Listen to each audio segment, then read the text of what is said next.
ต้องนะกระโจนแจ้งนั้นนี่ทำเมืองมันว่างั้นหรอกทำเมืองมันทำเนอะลูกหลานมาได้หลายมันมีฝนละมหาประเดืองตะคืนมหาประเดืองมาฝนตกถ้ามหาประเดืองมาเป็นอย่างเพราะมหาประเดืองเป็นแฟนเจ้าสุมาลี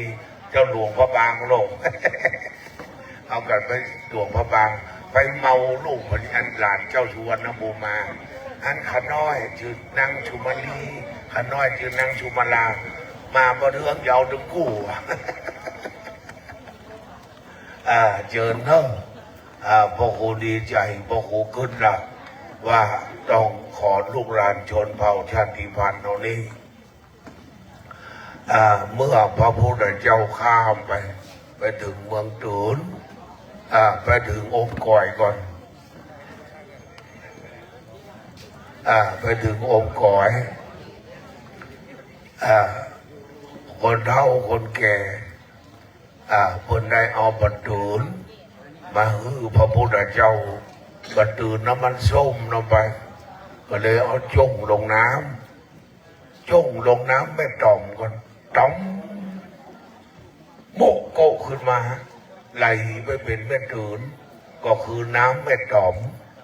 ชบกับน้ำไม่ตื่นที่บ้านหัวหลิมน้ำมันหลิมมันปลากันล่องไปพ้นเมืองตื่นแล้วพระพุทธเจ้าขยักน้ำอนันตะเอ๋ยจงไปตักน้ำให้เราตถาคตฉันอนันตะตาขึ้นมาพระเจ้าว่าก้อยเลยเป็นอมก่อยไปมันก่อนกำบะเก่านะก้อยอันนี้ตอนหนึ่งตอนที่สองพระแม่เจ้าจามเทวีเอาพระเจ้าเสียนทองลูกเมืองละปูนเอาไปฮื้อลูกฮื้อหลานพญาเชกพญาจังเบืองเอาพระเจ้าเสียนทองวัดพนงลงจากหลังช้างแม่เจ้าจำทีวีสั่งเถนะว่าฮื้อสู่พระเจ้าก้อยนำมาได้สองประโยคนะพระเจ้าจะนั่งก้อยแล้วพระเจ้าก็ล่องไปเมืองตูนไปถึงพระธาตุจอมแจ้งพระเจ้าขาคีเตอร์ออกกันผู้จอมมันต้องหน้าพระธาตุที่มันลอยคือมันเบาพระเจ้าก็ธาตุคีเตอร์ที่มันเบาแล้วเนาะมันสมสนานนี่อย่างพระธาตุเจ้าจอมทองคนมาเก่าคนหนึ่งมีคำชอนะน้ำไม่หลีเอาไว้ล้างตีนน้ำไม่ปิงเอาไว้ล้างหน้าน้ำไม่กลางบ้านข้าวเอาฮดท่าเจ้าจอมทองอีกอย่างแล้วเพิ่นบอกฮดด้วยอันดอกฟักแบบนะส้มปล่อยมันเป็นจะดอยไม่หลวมพระธาตุเพิ่นบรรเลงมันหอนพระธาตุเพิ่นส่งน้ำดอกคำฝอยคำยวงนี่แม่ชีจันทีมาจำไว้นะถ้าไปเดี๋ยวไปจอมทองห้ามเอาน้ำอื่นก็จะมีน้ำแม่สักการนาทีนะครับเนอะขันจะพระเจ้าเรียบโลกก่อนอย่าคืนหุ้งนะแต่แล้วเดี๋ยวเอาตัวอีก่อน ไว้สาพระเดชพระคุณหลวงพ่อท่านเจ้าคุณพระสุวรรณเมธีด็อกเตอร์ขึ้นนั่งนิดบนธรรมาสน์อาสงฆ์ณบัดนี้เจ้าว่าท่านขอให้เจ้า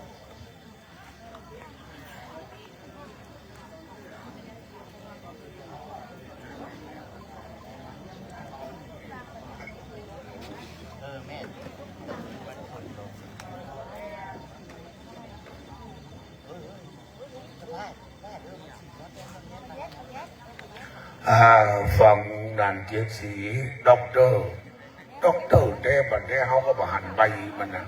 อย่างด็อกเตอร์อันที่นี่มันเปียกโมโหหรอกนี่เขาบหันนะถึงเยอะที่ห้องด็อกเตอร์นะท่านเจ้าคุณเพิ่งก็เอาเปียกเอาเจ้าคุณอันที่ก็เอาเปียกเอาด็อกเตอร์มาวิชิตก็เอาเปียกเอาแล้วด็อกเตอร์อินสมเนี่ยเขาถึงเชื่อเพราะเราไม่เห็นใบว่าด็อกอะไรบางคนเรามาแล้วเงินมันจะเป็นเตอร์ก็เป็นเตอร์เจอนานๆประกาศชื่อนะครับพนักงานเทียนชนวนตั้งมั่นอยู่กับที่เนอร์นะครับ ขออาสาสมัคร1 คนนะก็ยังมาบ่ถึงเตื้อนะครับ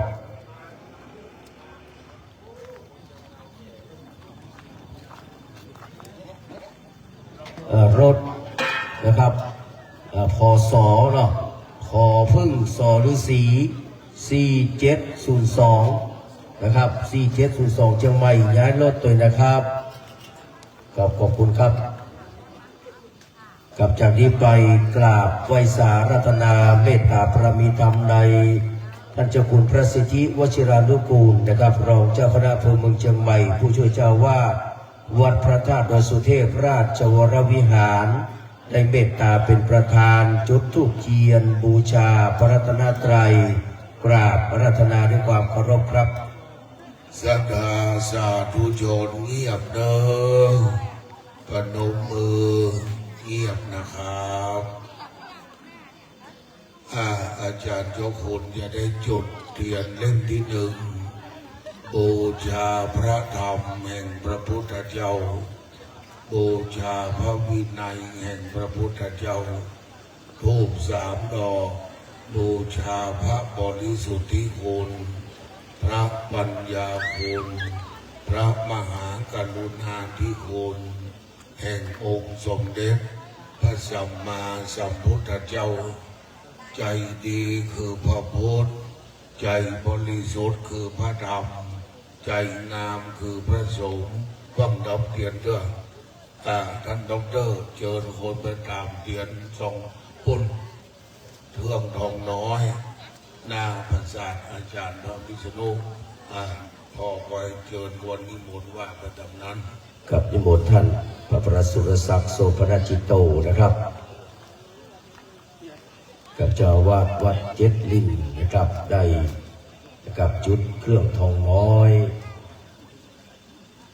เพื่อเป็นการบูชา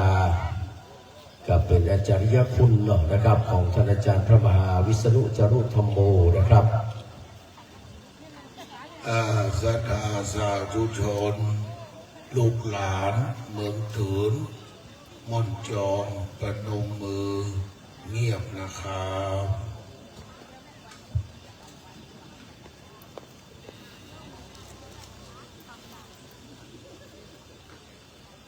หลังจากนั้นอาจารย์มหาอินทร์สมเตปินหรือนามมกาวะนันเจ็ดศรีด็อกเตอร์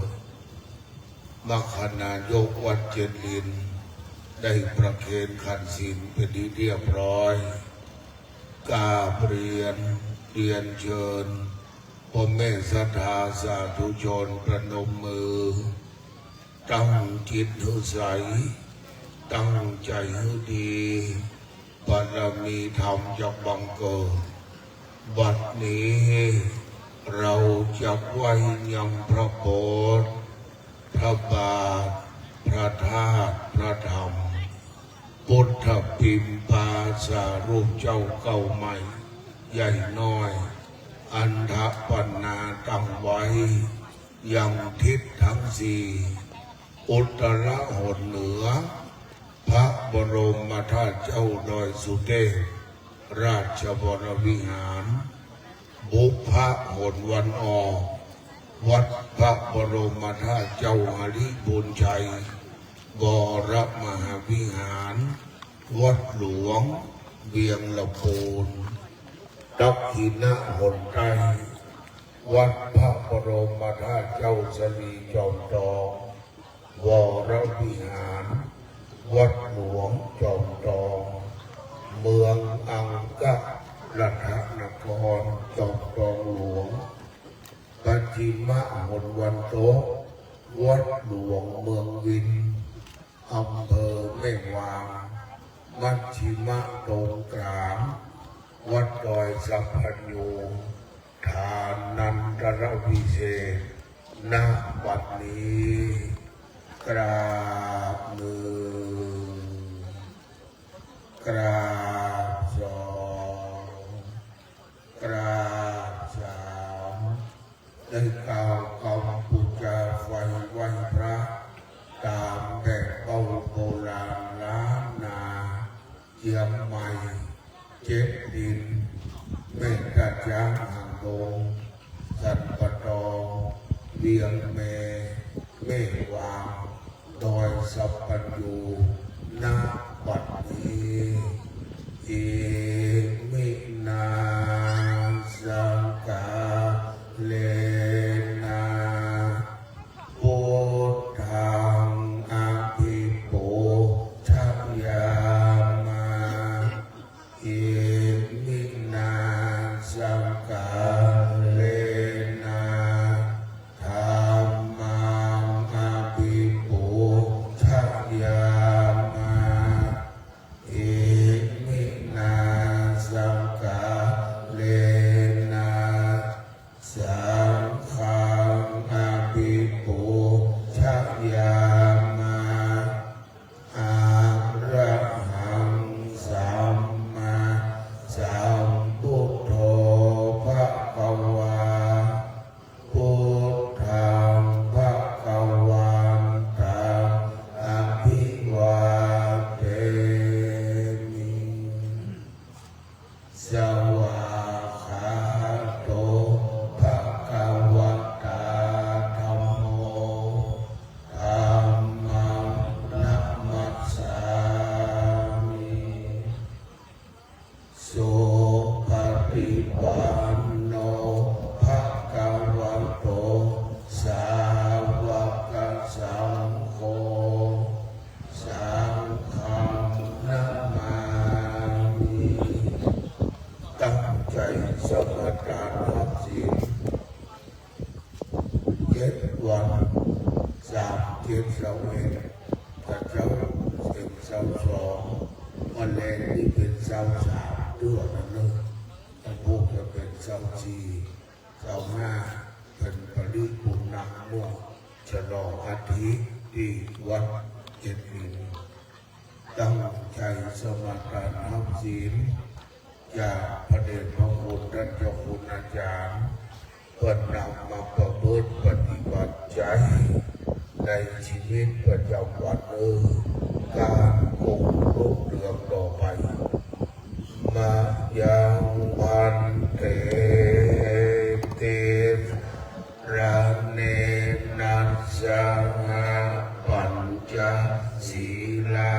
นิยาจามาโตติยัมปิมะยังพันเตติสาระเนนัสสหปัญจศีลานิยาจามาตาติยัมปิมะยังพันเตติสาระเนนัสสหปัญจศีลานิยาจามานะโมตัสสะภะคะวะโตอะระหะโตสัมมาสัมพุทธัสสะนะโมตัสสะภะคะวะโตอะระหะโตสัมมาสัมพุทธัสสะนะโมตัสสะภะคะวะโตอะระหะโตสัมมาสัมพุทธัสสะนะโมตัสสะภะคะวะโตอะระหะโตสัมมาสัมพุทธัสสะนะโมตัสสะภะคะวะโตอะระหะโตสัมมาสัมพุทธัสสะนะโมตัสสะภะคะวะโตอะระหะโตสัมมาสัมพุทธัสสะพุทธังสรณัง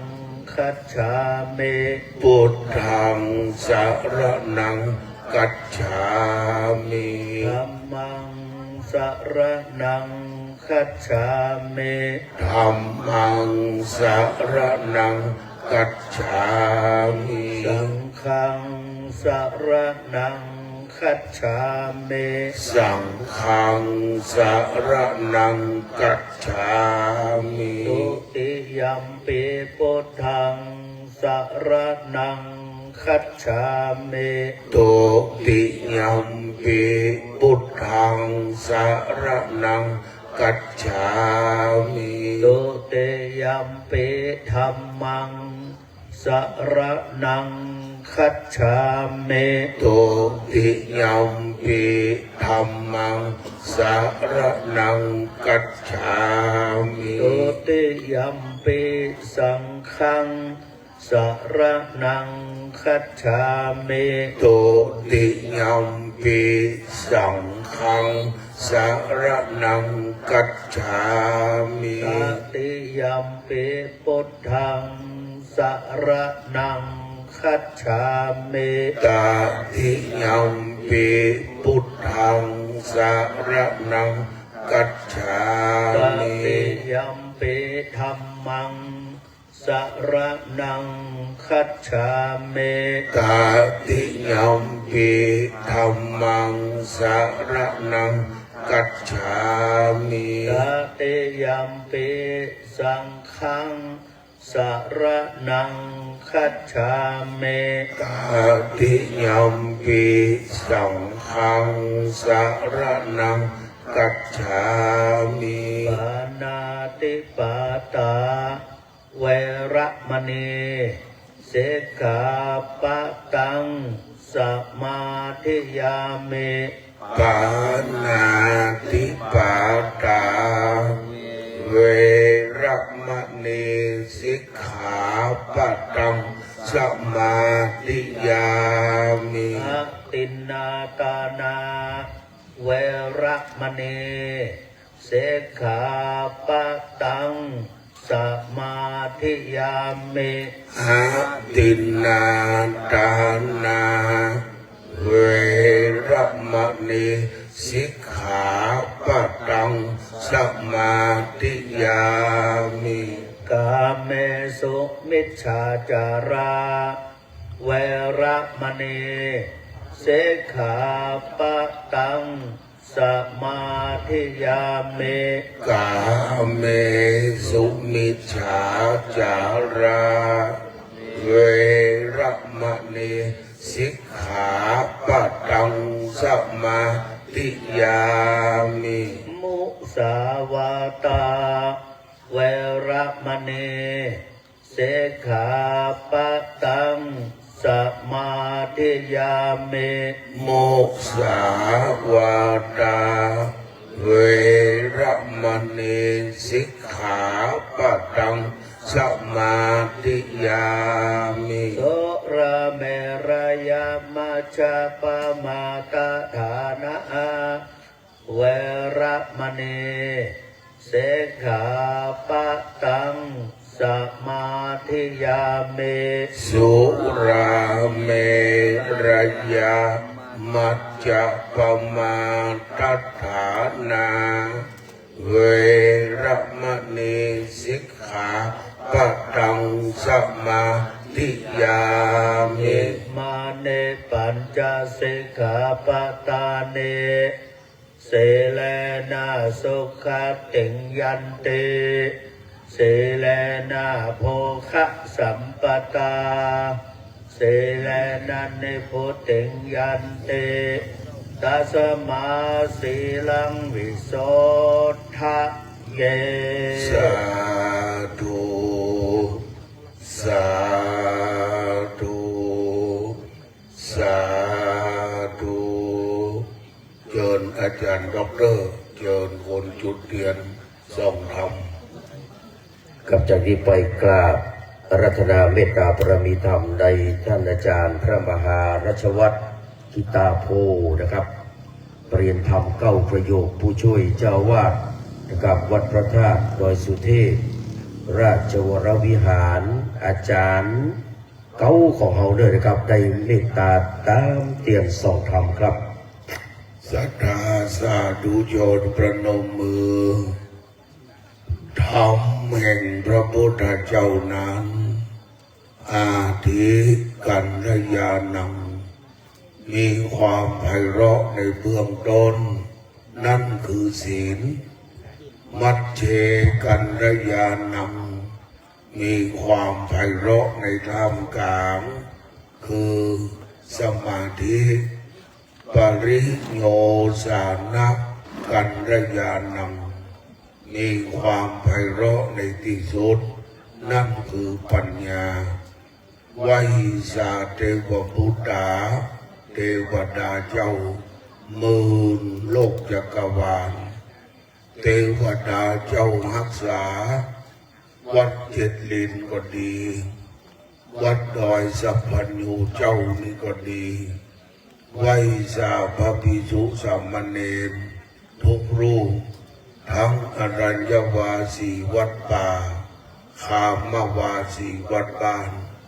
กราบเรียนพ่อแม่ศรัทธา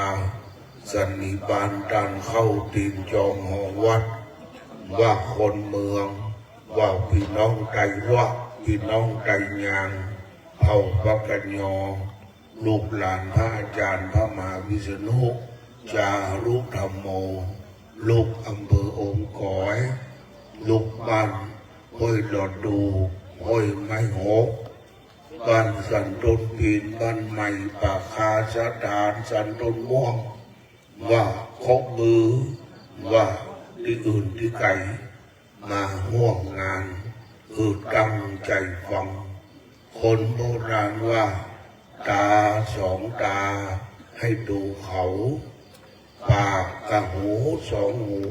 ให้ฟังเขาปากหนึ่งปากไม่จำเป็นจะพูดกันว่าวันนี้เป็นบุญของคณะสงฆ์และพวกเราพระเดชพระคุณท่านเจ้าคุณอาจารย์พระสุวรรณเมธีท่านในนี้พวกกูจะรู้จักก่อนบนเมื่อ2500พวกกูวันไปบวชนวกะศิษย์ครูบาเจ้าภูมิจักรสังวรท่านเจ้าคุณเป็นทุกเจ้าเนาะเป็นพระแสวงปัญญาปัจโชโตเคารพนับถือกันมาตลอดวันนี้ศิษย์สำนักเดียวกันจนนั้นได้เป็นพระราชาคณะจันทร์สมันพระสุวรรณเมธีด็อกเตอร์ปรริญญาธรรม7 ประโยคหลายปีคนเป็นเจ้าคณะอำเภอจอมทองบารมีเบิ้นแหงจนได้เป็นรองเจ้าคณะจังหวัดเชียงใหม่เจ้าวาดวัดพระบรมธาตุเจ้าสีจอมทองศิษย์ยอดกตัญญูในพระเดชพระคุณหลวงปู่พระสุพรหมญาณเถระอุบาเจ้าพรหมจักรสังวรพระเดชพระคุณหลวงปู่พระพรหมมงคลหลวงปู่ทองสิริมังคโลเป็นบุญของพวกเราตั้งใจฟังอาจารย์ด็อกเตอร์เอาไม้ให้คุณแม่เชิญคุณแม่ได้อาราธนาธรรมแบบโวหารณบัดนี้ครับผมกราบนมัสการท่านเจ้าคุณดร.แสวงวัดพระธาตุสีจอมทองและกราบนมัสการท่านเจ้าคุณทุกท่านที่อยู่ในที่นี้นะเจ้าค่ะวัดพระเถราลูกเถระลูกทุกองค์แบบนี้ข้าพเจ้านางพรทิพาศรีหเดชขออนุญาตอาราธรรมแต่เจ้าค่ะลมมาจาโลกาหิปาติสัมปติการอัญชลีอังทิวาลังอาญาจัตถาสันติทัสสัตตาปาราชาคาชาติกาเกเส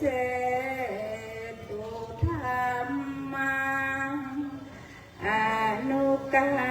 มปิมังปัจจังท้าวสหัมบดีพรหมเป็นบรมในพรหมาทรงฤทธิ์ที่สักดา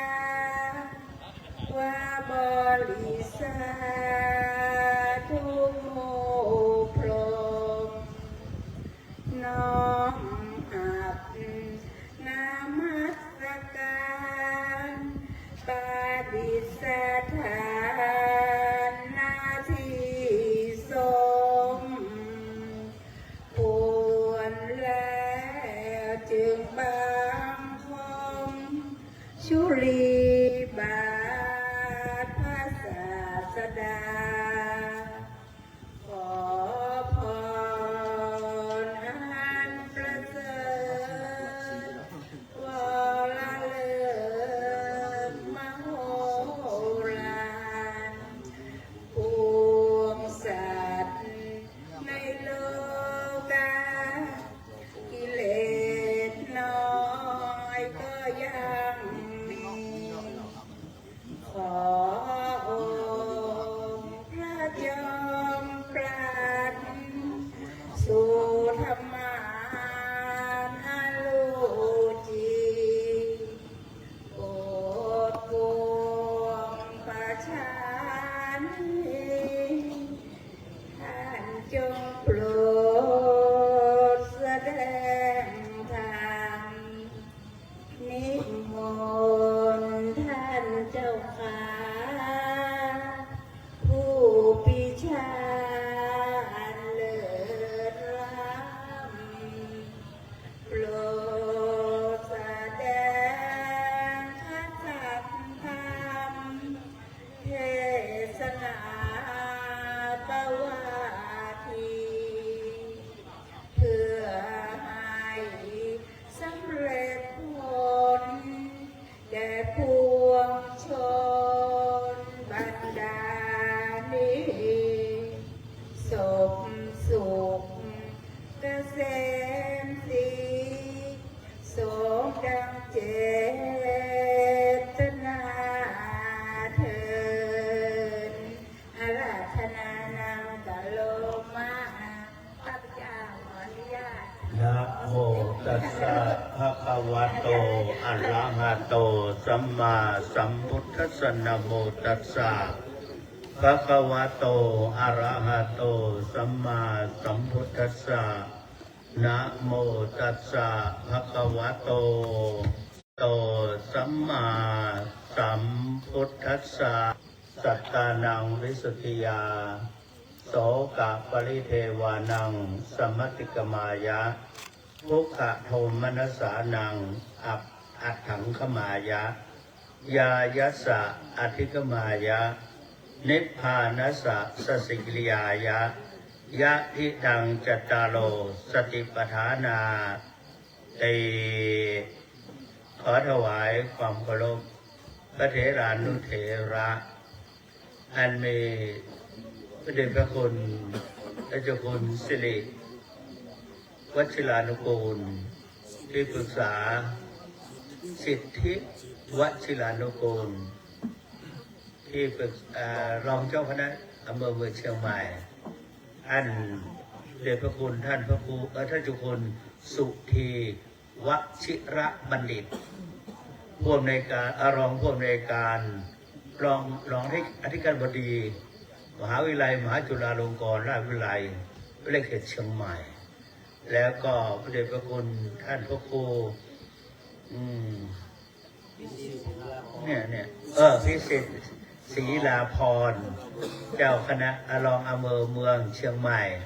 ท่านหลวงพ่อพระครูสุตตกิจจาภิรมย์เจ้าคณะอำเภอแม่วางพร้อมด้วยพระเถระนุเถระทั้งหลายทุกๆรูปณโอกาสบัดนี้จะได้ชี้แจงแสดง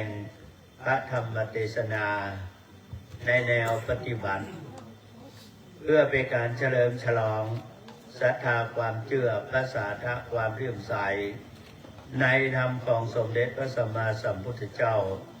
แล้วจะได้น้อมนำเอาธรรมะมาเป็นหลักสำหรับประกอบกับการดำเนินชีวิตประจำวันตามสมควรแก่เวลาอาราธนาได้เจริญพรเอามือลงบนตักได้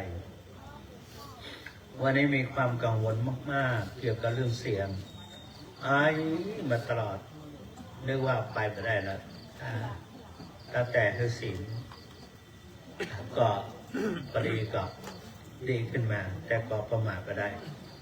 เป็นไข้ติดต่อกันมาหลายวันท่านเจ้าคุณสิทธิวชิรานุกูลรู้ดีไปงานสวดพระอภิธรรมสวดมัตติกา ที่ในพระบรมมหาราชวังไอไปได้เรื่องอันนั้นก็มันนอนสลบสลายเป็นไข้หลายวันวันนี้ยังคึกยากอยู่ว่าจะเทศได้ก่อนแต่ว่าวันนี้เนื่องด้วยเป็นวันที่เป็นรองวันสุดท้ายคืนสุดท้ายหนอวันนี้หนอคืนสุดท้ายที่ได้อาราธนาหรือว่าอัญเชิญสรีระของท่านอาจารย์มหาวิษณุจารุวรรณโนฮะจารุธรรมโมตะกี้ว่าอย่างจารุอย่างครับธรรมโม72อะไรมันก็เพราะนั้นมีความเกี่ยวข้องกันหลายอย่างท่านก็ทดลองอาตมาเป็นอย่างเพื่อที่ทดลองเอาไปสวดถอนสีมาที่วัดเจ็ดลินก็มีความแล้วก็นอกจากนั้นไปทดลองในงานผูกพัทธสีมาที่วัดจอมแจ้งเนาะมาแล้วก็ไปกับตันก็ยังมีความสัญญากันว่าจะไปที่จอมหมอกจะไปประพฤติปฏิบัติธรรมแต่ท่านก็มามรณภาพเสียก่อนก็ของนี้มาแน่สิ่งที่ไม่แน่นั่นคือว่าเราจะเจ็บไข้ได้ป่วยเมื่อใดจะเจ็บไข้ได้ป่วยด้วยโรคอะไรแล้วจะตายเมื่อใดตายที่ไหนและที่สุดท้ายนั่นก็คือในเตสระพีตาธิดาในช่างหูได้แก้ปัญหาพระพุทธเจ้าแม้ว่าตายแล้วก็สามารถจะรู้ว่าจะไปเกิดในที่ใดที่สำคัญที่สุดเรามาจากไหนเราก็สามารถจะรู้ได้เพราะฉะนั้นสิ่งเหล่านี้เราก็สามารถจะรู้ได้โรคภัยไข้เจ็บมันจะเกิดขึ้นแก่เราเมื่อใดบางทีมันฝังอยู่อย่างท่านอาจารย์มหาวิษณุนี่เพื่อรู้สึกตัวสะดุ้งเพราะฉะนั้นหลายๆอย่างต้องเตรียมตัวโบราณจึงบอกว่าต้องเตรียมตัวเสมอสิ่งที่ต้องเตรียมตัวก็ว่าเป็นข้อแรกเลยนะเตรียมตัวก่อนตายเตรียมกายก่อนแต่งเตรียมน้ำก่อนฝนจะแรงเตรียมแบงก์ก่อนจะออกเดินทางอันนั้นต้องเตรียมตัวเพราะนั้นแต่ว่านั่นแหละเราก็ไม่อยากจะคือไม่อยากจะเป็นอย่างนั้นแต่ก็ต้องเป็นอย่างนั้นเมื่อถึงคราวนั้นเราก็ไม่สามารถจะปฏิเสธมันได้ท่านสาธุชนทั้งหลายท่านอาจารย์มหาวิษณุจารุธรรมโมท่านเป็นทั้งพระนักปฏิบัติเป็นพระนักศึกษายึดถือตามคำสั่งสอนของพระสัมมาสัมพุทธเจ้าในเรื่องของท่านและจักขุบาลเข้ามาบวชในบวรพุทธศาสนาเรื่องยาวมากแต่เอาเข้ามาพอเข้ามาบวชได้5 พรรษาเข้ามาทูลถามพระพุทธเจ้าว่าในธุระของศาสนานั้นมีเท่าไหร่พระพุทธเจ้าตรัสว่ามีสองคืออะไรพระพุทธเจ้าก็ว่าคันธธุระและวิปัสสนาธุระท่านก็ถามพระพุทธเจ้าทูลถามพระพุทธเจ้าว่ากัตมังพันเตคันธธุรังกัตมังพันเตวิปัสสนาธุรังพระพุทธเจ้าก็ตรัสว่าอัตโนปัญญานุรูเปนะเอกังวาทเวทวานิกายเยสกลังวาปนาเตปิตกังพุทธวจนังอุกันหิตวะตัสสะตานังกตนังวจนังวจนันติอีทั้งคันธธุรังนามะว่าคันธธุรังเนี่ยต้องศึกษาเราเรียนแล้วก็สามารถทรงจำบอกกล่าวเทศสั่งสอนเพราะฉะนั้นเป็นพระในท่านเป็นพระนักเทศต้องเทศสอนประชาชนบอกว่า ศึกษาเราเรียนภาคเรียนปฏิบัติสันทัดสั่งสอนและสั่งสอนศรัทธาภาวนาเป็นนิดมีภารกิจแล้วก็นอกจากนั้นก็สอนเทศนาสอนประชาชนเป็นหน้าที่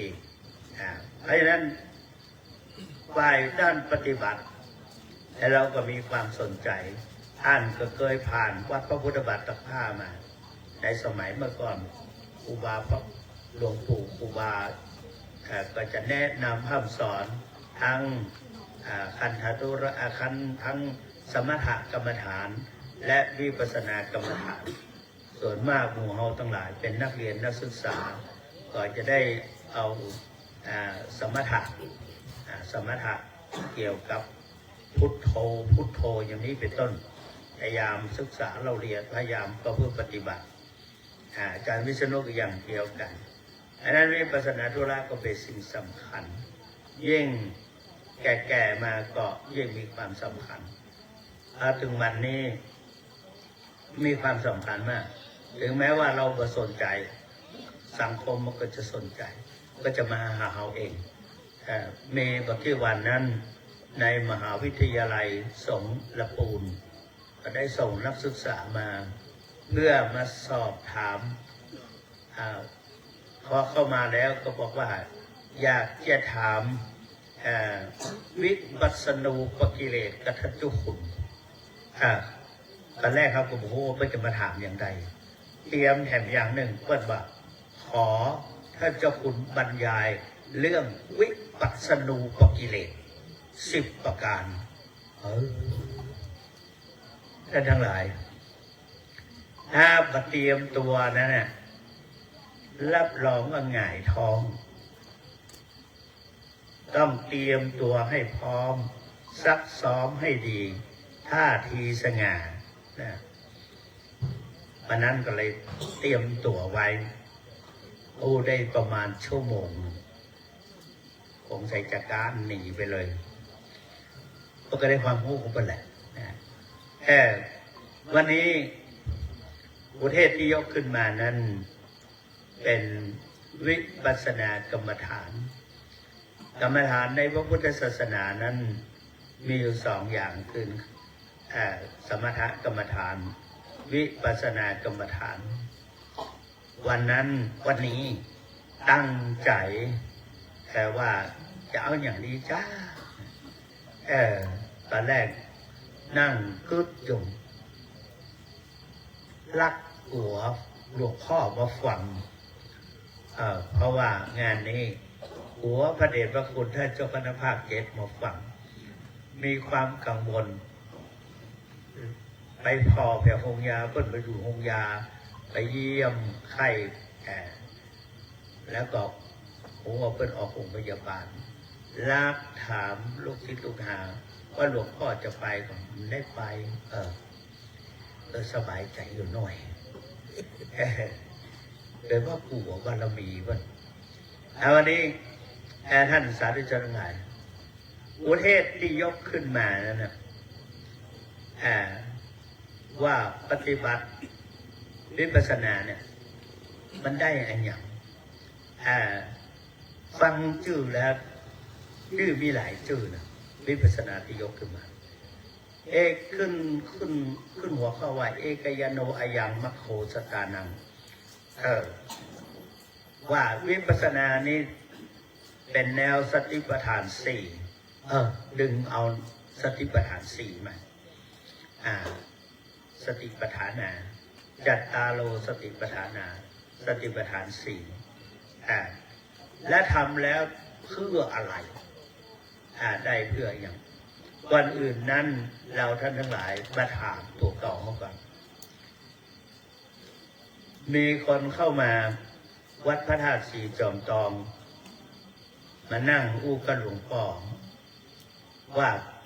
ปฏิบัติวิปัสสนากรรมฐานนั่นน่ะปฏิบัติแล้วได้อะไร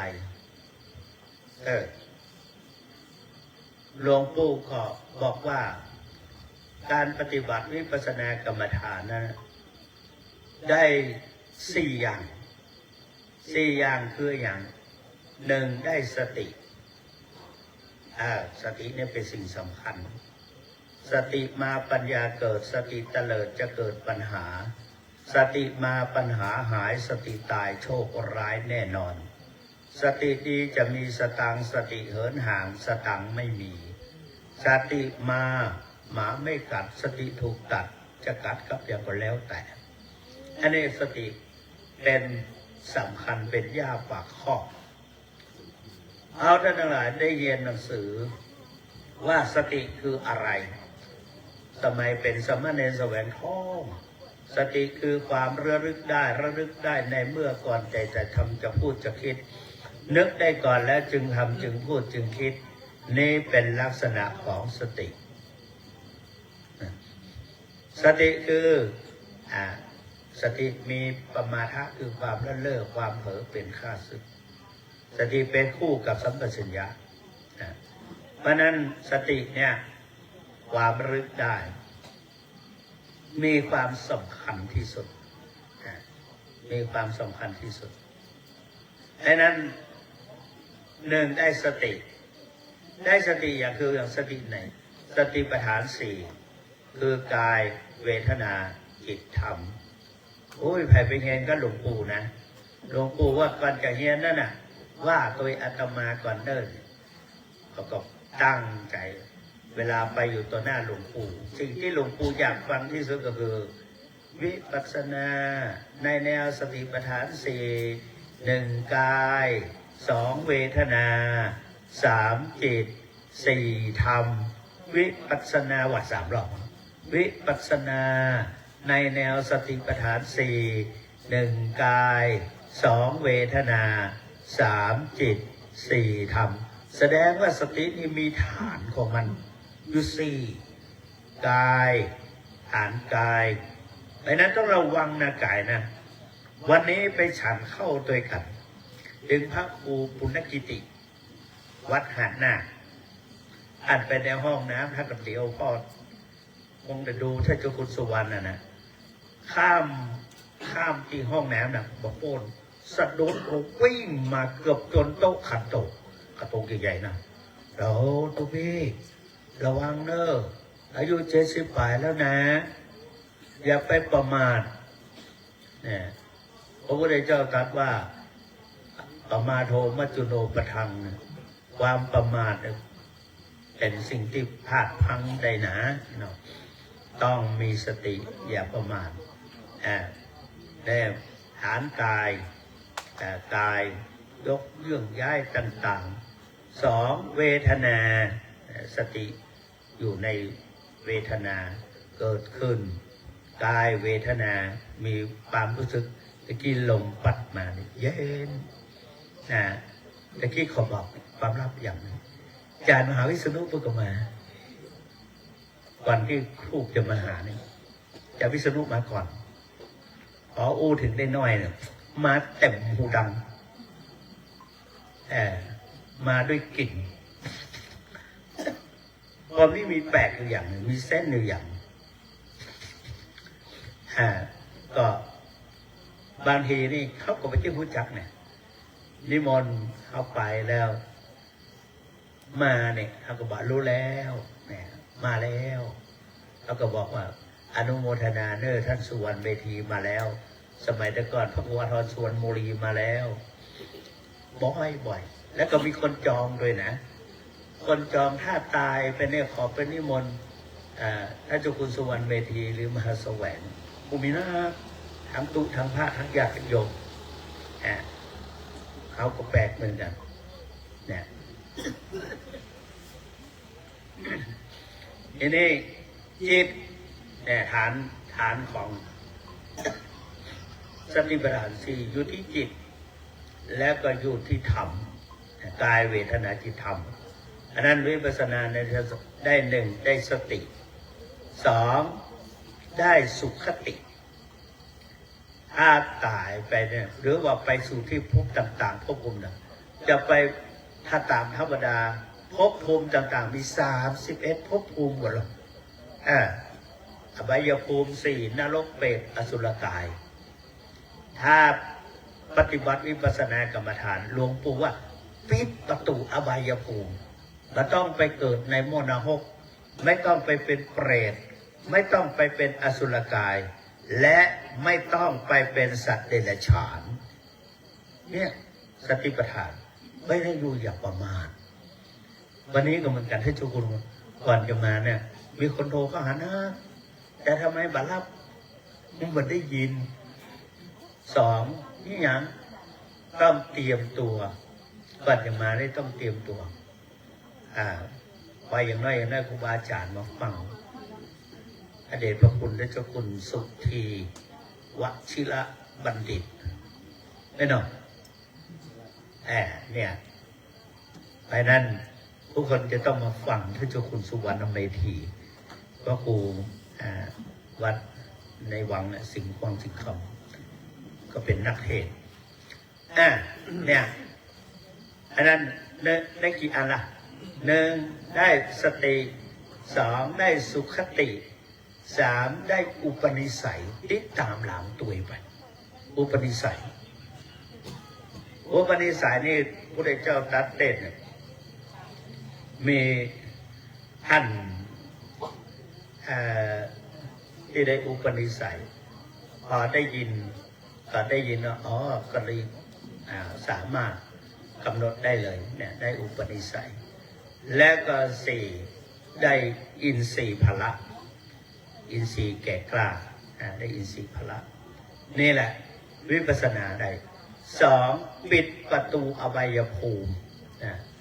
คือนรกเปรตอสุรกายสามเป็นเหตุเป็นปัจจัยเป็นอุปนิสัยให้ได้บรรลุมรรคผลนิพพานที่หลวงปู่บอกโยมนะหนึ่งเป็นเขื่อนเป็นกำแพงปิดกั้นประตูอบายภูมิสองเป็นเหตุเป็นปัจจัยเป็นอุปนิสัยให้ได้บรรลุมรรคผลนิพพานหลวงปู่ยังแนะนำว่าปฏิบัตินานๆ7 ปีจะต้องได้เป็นพระอนาคามีแน่นอนสุดท้ายจะต้องได้สำเร็จเป็นบรรลุพระอรหันต์ได้สำเร็จเป็นพระอรหันต์ในปัจจุบันในชาติสุดท้ายนี่คือสิ่งที่จะได้หลายคนหลวงพ่อทำว่าท่านรู้อย่างนี้นี่กำลังใจว่าเพราะรู้ว่าปฏิบัติแล้วจะได้เหมือนเราไปทำงานอย่างจะได้อาหยังจะได้ของตอบแทนมีอย่างของถ้าได้สิ่งอย่างนี้มันน่าจะทำแต่หลวงพ่อทำข้าก็ชื่อทำเหมือนกันไปนั้นก็แต่ได้ยินท่านเจ้าคุณทีนี้จะได้หรือไม่ได้นั่นน่ะจะต้องปฏิบัติต้องปฏิบัติ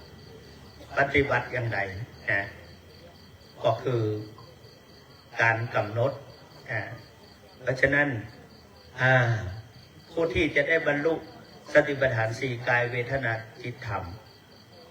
หลวงปู่สอนญาติโยมทั้งหลายท่านเจ้าคุณสุวรรณนั่งฟังว่าสิ่งที่จะได้นั้นหนึ่งต้องมีกรรมวิธีมีขั้นมีตอนหนึ่งต้องผูกจิตผูกใจไว้ในสติปัฏฐานสี่ต้องผูกจิตผูกใจไว้ในสติปัฏฐานสี่คืออยู่ต้องผูกจิตผูกใจคือ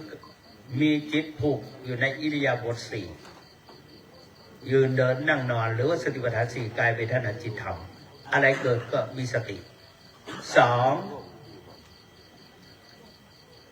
สำรวมอินทรีย์สำรวมอินทรีย์หกนี่ก็เหมือนกันนะตาหูจมูกลิ้นกายใจนะบางทีไปปฏิบัติธรรมก็สอนขวาย่างเนาะซ้ายย่างเนาะขวาย่างเนาะตาเร็วลึกเร็วลักดิขวาย่างเนาะซ้ายย่างเนาะมันต้องตาทอดลงต้องสำรวมอินทรีย์เพราะนั้นโบราณก็ถึงสร้างพระปิดทวาร พระอุ่มนะสอนคนตั้งอ้อมนะสำรวมอินทรีย์3ต้องมีวิริยะมีเพียรพยายามมีวิริยะเพียรพยายาม4ต้องมีการกำหนดจิตจับในอารมณ์ใดกำหนดให้มั่นในอารมณ์นั้นจิตหลุดโดยอาการใดต้องกำหนดให้รู้โดยอาการนั้นมันตรงกับโพชฌงค์ 7โพชฌงค์ 7สติความระลึกได้ในสติปัฏฐาน 4นะ2ธรรมวิจยะความสอดส่องธรรมก็คือการกำหนดนั่นเองความสอดส่องคือการกำหนดในอิริยาบถหรือในสภาวะธรรมทุกอย่าง3ต้องมีวิริยะเพียรพยายาม4มีปีติความอิ่มใจ5ปัสสัทธิความสงบใจและอารมณ์6สมาธิความตั้งใจมั่น7อุเบกขาความวางเฉยโพชฌงค์ 7เนี่ยโพชฌงค์ 7นี่เป็นสิ่งสำคัญพระมหาโมคคัลลานะพระมหากัสสปะอาพาธก็อาศัยโพชฌงค์โพสังโฆสติสังขาโตธรรมานังวิจโยพระเจ้าสอนโดยตรงท่านสาธุชนทั้งหลายผู้ที่จะประพฤติปฏิบัติได้นั้นจะต้อง1ผูกจิตผูกใจไว้ในสติปัฏฐาน 4คือกายเวทนาจิตธรรม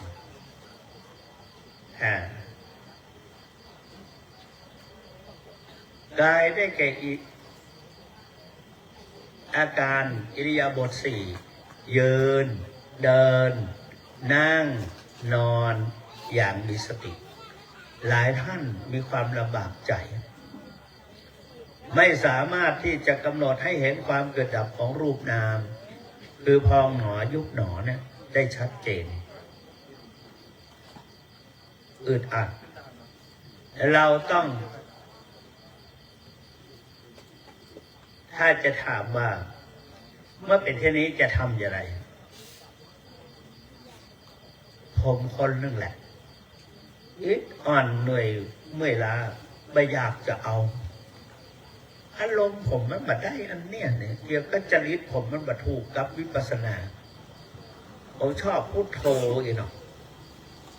อาจารย์ตุกอมรธรรมทัศน์ผมมาเอาละถ้าอาจารย์สุพรรณเขาเจ้าคุณภาวนาธรรมภิรัตน์เดี๋ยวอาจารย์เป็นใจห้อนเอาอย่างนี้อาจารย์สุภัทรดึงแขนผมไปสอนผมว่าอาจารย์เนี่ยมาได้ไหมครับมาได้ผมมาเอาแล้วนะอาจารย์ลองนอนลงแล้วนอนอย่างเอามือใส่ต้องเลยกำหนดพองหนอยุบหนอทีนี้ผมก็มันระลึกถึงว่ามันก็ได้พ่อมก็ได้พ่อมหลวงปู่ว่าถ้าจะปฏิบัติได้แต่1กำหนดปัจจุบันให้ได้กำหนดปัจจุบันให้ได้เดินกำหนดเท้านับนั่งกำหนดท้องจ้องดูอาการเคลื่อนไหวใจกำหนดสภาวธรรมอาจารย์มหาทองรัตน์สอนเนี่ย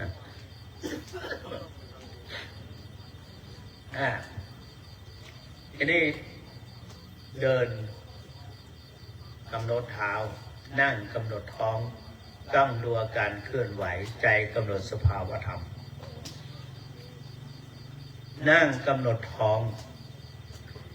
ในขณะนั้นหลวงปู่ว่าให้กำหนดอิริยาบถ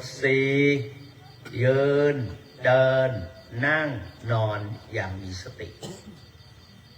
ในขณะที่เรานั่งกำหนด แล้วผ่านมาแล้วไม่มีขั้นตอน กราบสติปัฏฐานสี่เป็นโรคน้ำในหูมาเท่ากันลำบากใจพอมากราบสติปัฏฐานสี่น้ำในหูมาให้ต่ำโอ้สันยงบัดได้เนี่ยเขาบอกมีบุญเนี่ยแล้วเนี่ยก็มาเป็นอย่างถึงมันนี่เกิดกราบเนี่ยมาให้ถึงพื้นก็มาเป็นอย่างแต่เขาก็เอาเดินพยายามเดินทีนี้ตอนมานั่งเนี่ยเดินบอกไปคิดว่าเป็นอย่างกราบสติปัฏฐานสี่มาเป็นอย่างผ่านไปทีนี้มันตอนมานั่งเนี่ยมานั่งเราก็กำหนดสภาวะปัจจุบันเพราะว่าเราเนี่ยกำหนดพองหนอยุบหนอนั่งหนอพองหนอยุบหนอนั่งหนอสามในขณะที่ท้องจะพองครูบาเปิ้ลบอกว่าในขณะที่การพอท้องจะพองหรือยุบนั้นบางทีมันก็ขึ้นอยู่กับลมหายใจเหมือนกันขณะที่เราหายใจเข้ายาวๆเบาๆท้องมันจะค่อยพองขึ้นจิตเราก็กำหนดที่อาการทองของท้องว่าพองหนอขณะที่หายใจออกท้องมันจะยุบลงแฟบลงเราก็กำหนดว่ายุบหนอทำอย่างนี้ไปเรื่อย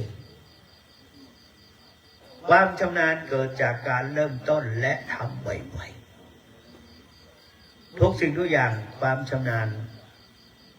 ตอนแรกก็อึดอัดทำไปทำมาเหมือนกับหนทางสนามโรงเรียนมันจะมีรอยลัดสนามเดินนั่นบ่อยๆมันก็จะเป็นรอยการประพฤติปฏิบัติทุกอย่างทำจนกลายเป็นอุปนิสัยเป็นพฤติกรรมในพุทธศาสนาพระมหาสารีบุตรเดินทางไปพอไปถึงน้ำเหมืองแทนที่จะก้าวข้ามได้แต่มาข้ามกระโดดปึ๊ก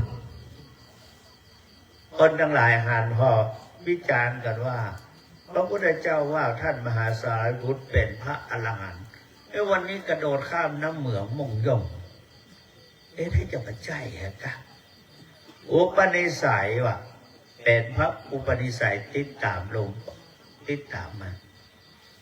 อุปนิสัยนี่ยังอ่อนนะพระเจ้าว่าแรงกว่านั้นเป็นสันดานเดียวดังนั้นอุปนิสัยหรือกลายเป็นจริตคนเรานี่มีจริตอยู่6 อย่างกันนะในตัวเราจะนักหรือน้อย1ราคะจริต2โทสะจริต3โมหะจริต4วิตกจริตทีละเนาะ5ศรัทธาจริตและ6พุทธิจริต1ราคะจริต2โทสะจริต3โมหะจริต4วิตกจริต5ศรัทธาจริตและ6พุทธิจริตนี่ถ้าจะอู้ถึงยาวแล้วก็กรรมฐานที่จะเหมาะสมนั้นอันนี้ข้ามช็อตไปเพราะเป็นสมถกรรมฐานแต่ที่อู้เดี๋ยวนี้เป็นกำลังอู้วิปัสสนากรรมฐานเพราะนั้นเอาไปสูนกันไปแกล้งแค่ไปอย่างแทนที่จะเป็นแกงอย่างได้เนาะกลายเป็นแกล้งแค่ไปอย่างอีกมาเป็นวิปัสสนากรรมฐานแนวสติปัฏฐาน4 ต่อเนี่ยต้องเอากำหนดปัจจุบันนะในขณะที่นั่งข่มใจบางทีถ้ามันไม่เห็นเขาก็นั่งเนี่ยเขาก็นั่งหนอ นั่งหนอรู้หนอพอมันพองขึ้นปุ๊บแล้วก็พองหนอมันยุบกับยุบหนอแล้วก็กำหนดอย่างนี้พอกำหนดปัจจุบันเนี่ยจะได้อานิสงส์ขึ้นมาอย่างแรง3 ข้อจะได้อานิสงส์มา3 ข้อ 1. คณิกสมาธิจะรวมตัวกันนี่คณิกสมาธิจะรวมตัวกันเมื่อคณิกสมาธิรวมตัวกันเนี่ยจะเกิดขึ้นมันจะรวมตัวคณิกสมาธิจะเกิดขึ้นเป็นคณิกะนี่คือนิดๆหน่อยๆเป็นพ่องก็เป็นพ่องอยู่พ่องปิ้วพ่องเพราะว่าจิตของเขานี่เอกจลังหรือทูรักขมังคิดไปได้ไกล2เอกจลังเล่นไปได้ไกล3เราทำไมไม่รู้อสรีรังมันไม่มีรูปร่างและจิตใจ4คุหะสยังมันไปอยู่ที่ตัวเขาเนี่ยนะจิตนะเพราะฉะนั้นเปิ้นบอกว่าจิตเหมือนลิงต้องยับลิงตัวนี้หูใดเพราะฉะนั้น1. คณิกสมาธิจะเกิดขึ้นพ่องเกิดขึ้นพ่อง 2. อินทรีย์พละจะรวมตัวกันได้ดีอินทรีย์พละคืออย่างศรัทธาวิริยะสติสมาธิวิริยะศรัทธาวิริยะสติสมาธิและปัญญาจะรวมตัวกันได้ดีเมื่ออินทรีย์พละรวมตัวกันได้อย่างแน่วแน่กิเลสคือโลภโกรธหลง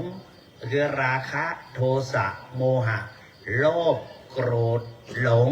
จะเหือดแห้งหายไปจากใจได้โดยอัตโนมัติ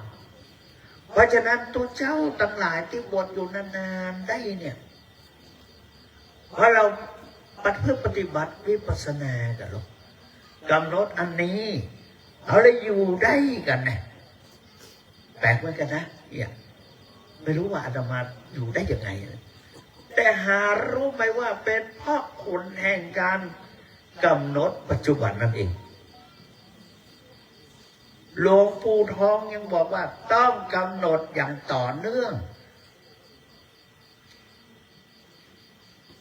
กำหนดอย่างต่อเนื่องได้อะไรหรือกำหนดต่อเนื่องคือตื้อเลยใดก็กำหนดไปเรื่อยๆอยู่ที่ไหนก็กำหนดไม่ว่าจะแม้แต่นั่งเนี่ยจะเปลี่ยนอิริยาบถให้ต่อเนื่องได้ไงทนบ่ไหวแล้วมันปวดทนบ่ไหวแล้วบางคนทนบ่ไหวลุกเลยกรรมฐานแตกเหมือนท่านทั้งหลายต้มข้าวหรือต้มอาหารมันกำลังเดือดป๊อกเอาไฟออกเหี่ยเมื่อไรจะได้กินเมื่อไรจะได้กินสุกคล่องกับสุกคล่องแต่วิธีต่อเนื่องของหลวงปู่ทองบอกว่าคือเสียงมันมาดีม่วนนะกูเตือนนี่เป็นไอเป็นสเลดเป็นยองขึ้นยากตัวนี้ประเดี๋ยวนี้บรรลุแล้วมันจะบรรลุอรหันต์นะยังขู่อายุน้ำเนี่ยนะไหนๆก็ท่านมหาวิษณุก็อยากจะฮือเทศวิปัสสนาท่านเคยอู้กันนะว่าอาจารย์เอาสักครั้งหน่อยได้ที่ไหนล่ะด้วยการกำหนดอย่างต่อเนื่องไหนๆก็อู้มันปวดเหลือเกินโอ้ยทนก็ไหวหนอแม้แต่ทนไม่ไหวปวดหนอมันทนไม่ไหวก็ทนไม่ไหวหนอทนไม่ไหวหนออยากเปลี่ยนอิริยาบถหนออยากเปลี่ยนเปลี่ยนหนอเป็นหนอค่อยๆดึงขึ้นดึงขี้มาหนอขี้มาอย่างไรก็ทำอย่างนั้นกำหนดอย่างนั้นพอได้ที่แล้วก็นั่งให้มันดีๆก็นั่งหนอนั่งหนอดีหนอแล้วก็กำหนดพองหนอยุบหนอพองหนอยุบหนอ ต่อการกำหนดต่อเนื่องมันได้อะไรอย่างดร.หลวงปู่ผมตอบว่าปิดรูรั่วแห่งจิตใจเนี่ยไม่ให้กิเลสไหลกลับคืนเข้าสู่จิตใจได้อีกเหมือนเรือนาวาเนี่ยร่างกายนี่เปรียบเหมือนนาวาปิดรูรั่วไม่ให้กิเลสไหลกลับคืนเข้าสู่จิตใจได้อีกประการที่สองอานิสงส์ตามมาเห็นความเกิดดับของรูปนามได้โดยตลอดคือสามารถแยกรูปแยกนามไม่ใช่สามารถแยกรูปแยกนามออกจากกันได้นี่แยกรูปพองเป็นรูปจิตเข้าไปรับรู้เป็นนามยุบเป็นรูปจิตเข้าไปรับรู้เป็นนามแยกรูปแยกนามออกจากกันได้ดีประการที่สามเห็นความเกิดดับของรูปนามได้โดยตลอดคือเป็นอนิจจังทุกขังอนัตตานี่วิปัสสนานี่ทำให้หลับง่ายนะเนี่ยหลายรูปหลับไปแล้วเนี่ยแม้แต่ผมเทศเองงงไปจะหลับเหมือนกันเห็นความเกิดดับของรูปนามเข้ากับวิปัสสนาครูบาพระบาทภาว่าวิปัสสนาคือความรู้แจ้งเห็นจริง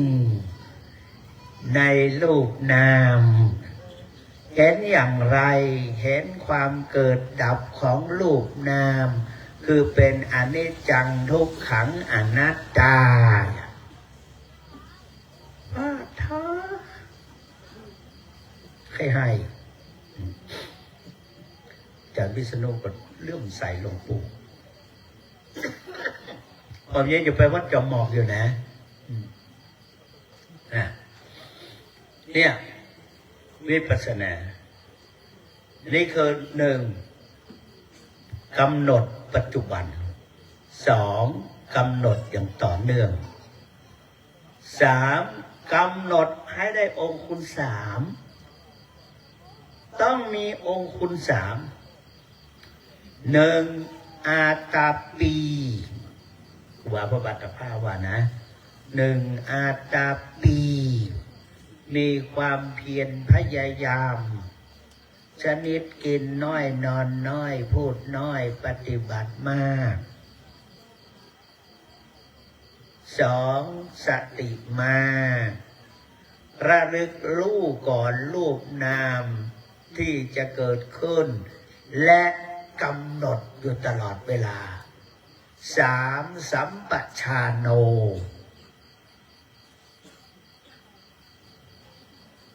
สัมปชัญญะความรู้ตัวมีความรู้เท่าทันและกำหนดอยู่ตลอดเวลาเพราะนั้นการกำหนดเป็นสิ่งสำคัญนะหลวงปู่ทองสอนว่าการกำหนดเป็นหัวใจของวิปัสสนากรรมฐานถ้าไม่กำหนดก็ไม่สามารถจะรู้แจ้งเห็นจริงได้การกำหนดเป็นงานของสติวิปัสสนานี้ง่วงนอนนะเนาะหาวกับเกิดกรรมเกิดกรรมแต่คนอู้มาหาวมาง่วงไข้หัวง่วงเนี่ยหนึ่งกำหนดปัจจุบันอะไรหนึ่งอาตาปีสองสติมาสามสัมปชานโนข้อสำคัญมันเหมือนรถต้องปรับอินทรีย์พละให้เสมอกันอันนี้ผมจำนึกคิดเอาเดี๋ยวนะปรับอินทรีย์พละให้เสมอกันอินทรีย์คืออย่างก็คือหนึ่งศรัทธาสองวิริยะสามสติสี่สมาธิห้าปัญญาหลวงปู่ทองสอนว่าสมาธิเป็นสิ่งสำคัญ ถ้าศรัทธานักศรัทธามากก็คือปรับกันต้องปรับศรัทธาให้เสมอด้วยปัญญาปรับวิริยะให้เสมอด้วยสมาธิส่วนสติมีมากเท่าไรดีเท่านั้นนะถ้าศรัทธามากปัญญาหย่อนจะเกิดอะไรขึ้นดร.ศรัทธามากปัญญาหย่อนจะเกิดความโลภเอาไปสังเกตเพราะบางคนนะเขาได้ห้องอย่างอันเขาได้ติดจงกรมอย่างอันเขาได้อัน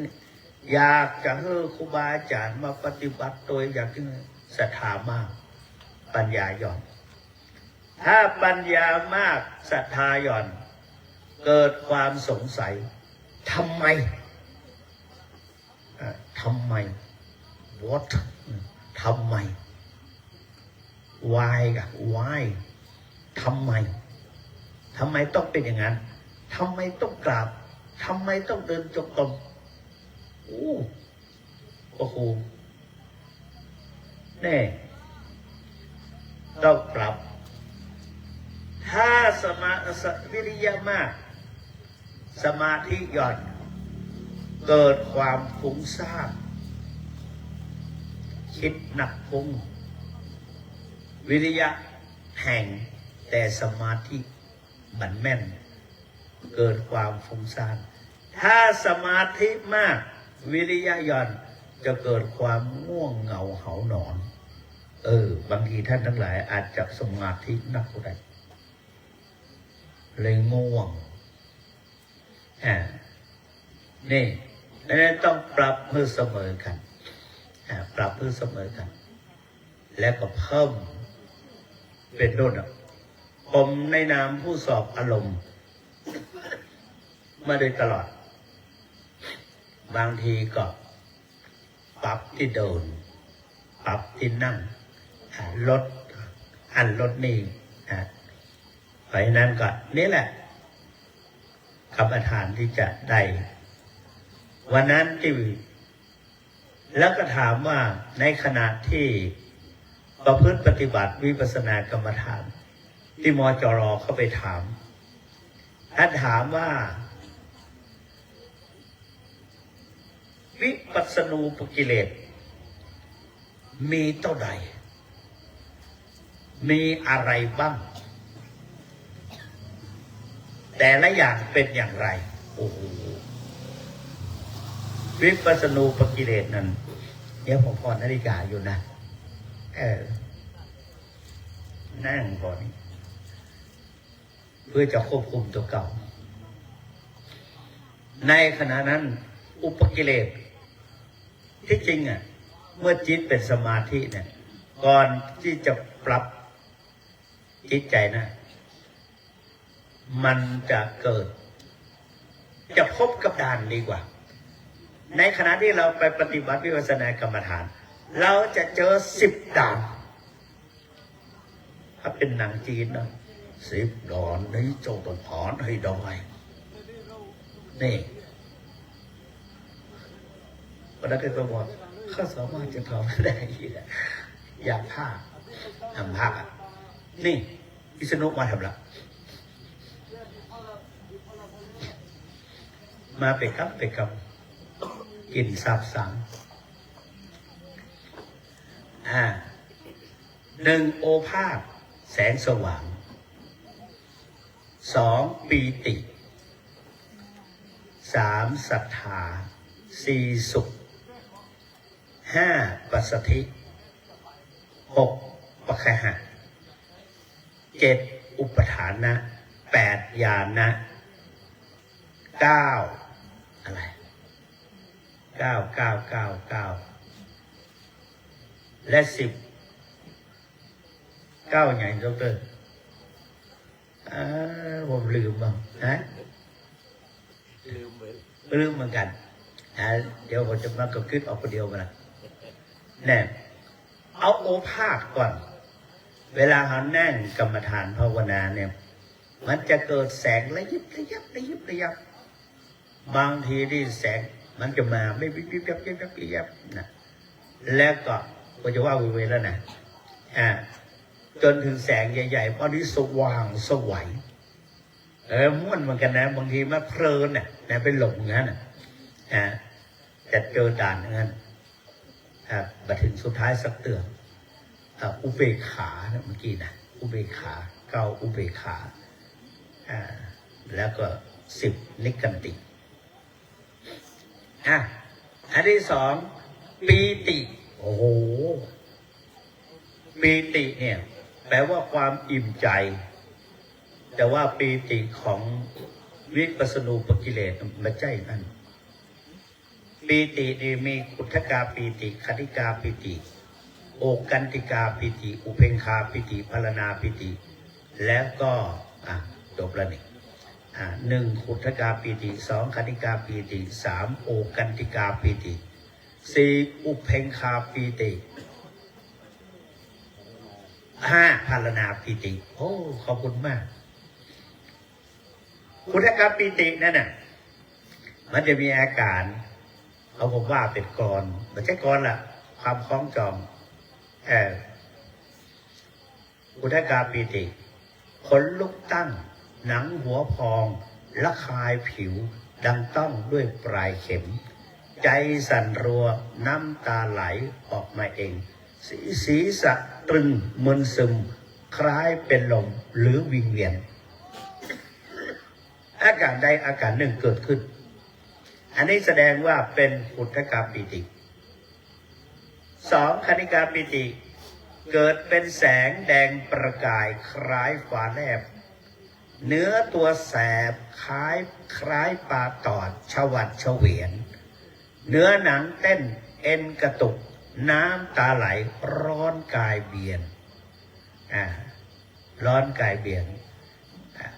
บางครั้งก็คันวนเวียนบนหน้าตาไผ่ที่นั่งสมาธิคันยุบกับที่ฮันเดนี่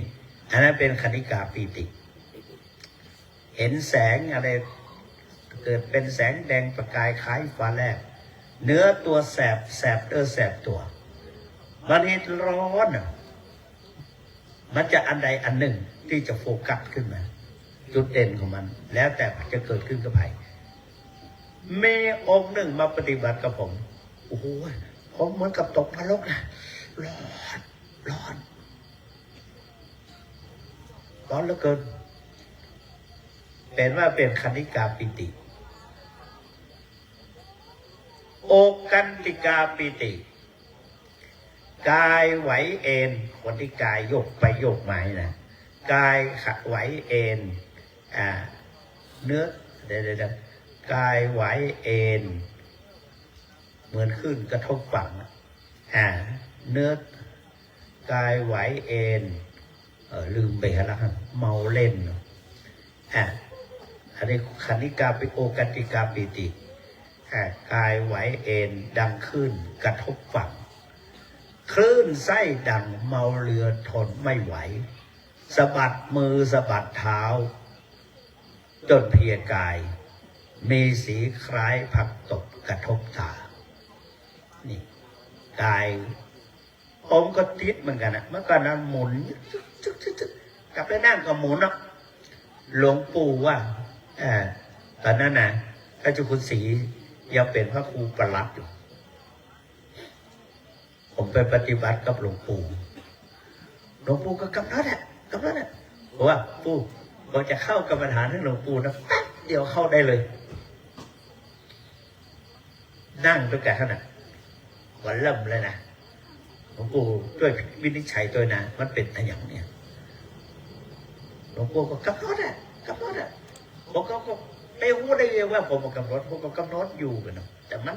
ยิ่งกำหนดมันก็ยิ่งแหงยิ่งกำหนดมันยิ่งแหงเนี่ยอาจารย์คุณศรีว่ามันแต่งเอาหลวงปู่ตะวันแต่งที่ไหนหลวงปู่ศรีเลยเชื่อว่าส่วนเวทีปฏิบัติได้ถึงขนาดนี้ไงเนี่ยอันนี้เป็นโอกันติกาปีติเป็นปีติเป็นแต่เป็นวิปัสสนูปกิเลสเป็นอุปกิเลสสำหรับวิปัสสนาเป็นติด มาก้าวหน้าสักเตือกเนี่ยโอกันติกาปีติพารณาปีติเนื้อตัวพองกายเบาคล้ายลอยขึ้นศีรษะหมุนปากงับเนี่ยกายขเบนไปด้านหลังหรือข้างบ้างท้องเสียท้องเดินเหมือนเป็นบิดหนักเอาการแต่บางท่านขากระตุกพุดลุกขึ้นยืนมึนงงเดวออกไปเลยอันนี้เป็นพารณาปีติแม่นอแรกอันนี้อย่างเราอุเพงคาปิติอุเพงคาปิติแต่พารณาปิติปีติซาบซ่านเย็นแผ่ซ่านทั่วร่างกายไม่เคลื่อนไหวหนังตาไม่อยากเปิดสงบเป็นพักไอเย็นหนาวจิตอิ่มเอิบสีครามเขียวมรกตปรากฏในตาแบบอ่านเป็นสีครามนี่เป็นพารณาปีติเนี่ยปฏิบัติเขามาสอบถามเรื่องวิปัสสนูปกิเลสก็ได้ว่าให้ฟังเป็นวิปัสสนูปกิเลสอันนี้เฉพาะปีตินะสุขศรัทธาความเชื่อก็มีความเชื่อจนชนิดเป็นฟังเอาไปดูที่วัดพระธาตุสีจอมทองกุฏิหไทยนเรศศาลามหาหาไทยนเรศราคาเป็นต้นใดแล้วพอกุฏิหลังใหญ่ๆที่อ้อมวัดพระธาตุจอมทองสุมาเดี๋ยวเมื่อก่อนเขายังขึ้นนะเขาไม่ได้ทันใจว่ามันตายบ้านอยู่กรุงเทพรวยนี่แต่มาแปลงบ้านตึงมาในบ้านว่างมีใครเฝ้าเนี่ยตัวเก่าก็ชราไปแล้วแต่ว่าศรัทธานี่แหละมีศรัทธายอมมีความเชื่อน้อมตามคล้อยตามยอมตามยอมสละแรงกายแรงทรัพย์ร่วมมือช่วยเหลือบางทีแม้ชีวิตก็สละแทนได้อันนี้เพราะศรัทธาอันนี้จะเกิดศรัทธาขึ้นมาแต่หมู่นี้ก็เป็นวิปัสสนูปกิเลสเหมือนกันต่อไปสุขนั่งมูกันนาฬิกาดังเครื่องบอกเวลาดังติ๊ดแต่ติ๊ดมันกี่ติ๊ดกี่จันเลยดึงมาสนใจไม่อยากจะออกปัสสัทธิความสงบเรื่องถึงปัสสัทธิตัวนี้ตลอดถึงคุณสมบัติของปัสสัทธิคืนนี้คงมาได้แล้วล่ะจะจบละเพราะมันหมดเวลาทีนี้ท่านสาธุชนทั้งหลายเขาถามว่าท่านเจ้าคุณเวลาสวดมนต์ท่านเจ้าคุณอย่ามาว่าช่องเข้าปากตัวนี้แหละเวลาผมจะไปที่ไหนผมจะไปนั่งสมาธิก่อนวันนี้ผมจะมานี่ผมก็นั่งสมาธิก่อนที่ผมบอกว่านี่อย่างนั่งสมาธิเพราะผมจะไปอ่านอย่างอื่นบัดตันแล้วผมก็สบายผมก็ขอโอกาสนั่งสมาธิขอจับปัจจุบันให้ได้เนี่ยคืออานิสงส์แห่งสมาธิภาวนาวันเมื่อวานนี้อุปสมบทพระ2 รูป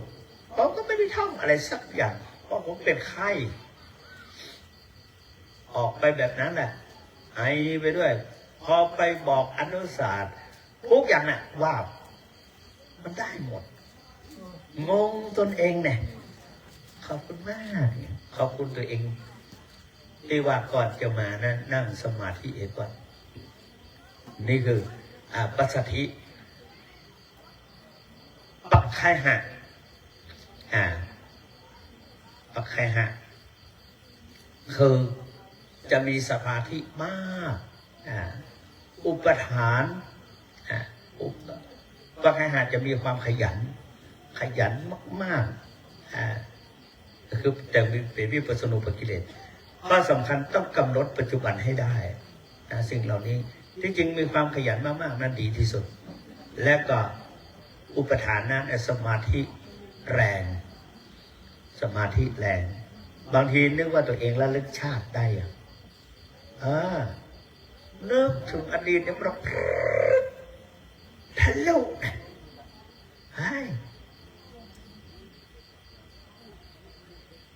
ปกติถ้าบางทีคนนึกอย่างต่างๆทะลุปุ๊บปงและพอถึงไหนล่ะวัฏนะญาณะข้อที่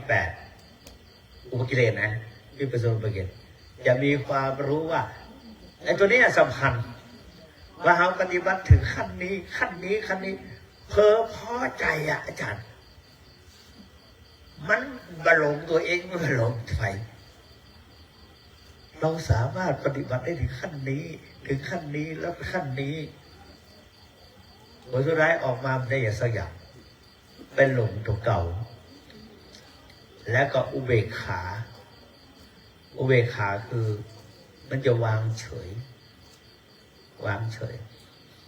จากที่สนุกมาทำละมาไปกำและนิกติอันนี้กตินี่ก็อยากจะได้อย่างอันนี้ไปชอบถามคนนั้นไปชอบฟังเพื่อไปสอบอารมณ์เขายังได้เนี่ยอันนิกติจบวิปัสสนาอุปกิเลสทีนี้การปฏิบัติวิปัสสนากรรมฐานแนวสติปัฏฐาน 4มีหลายคนว่าจะได้อะไรอย่างและได้อะไร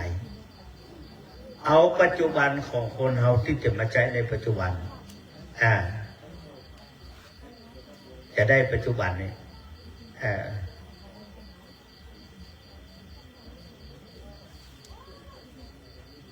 นึกบอกออกแล้ว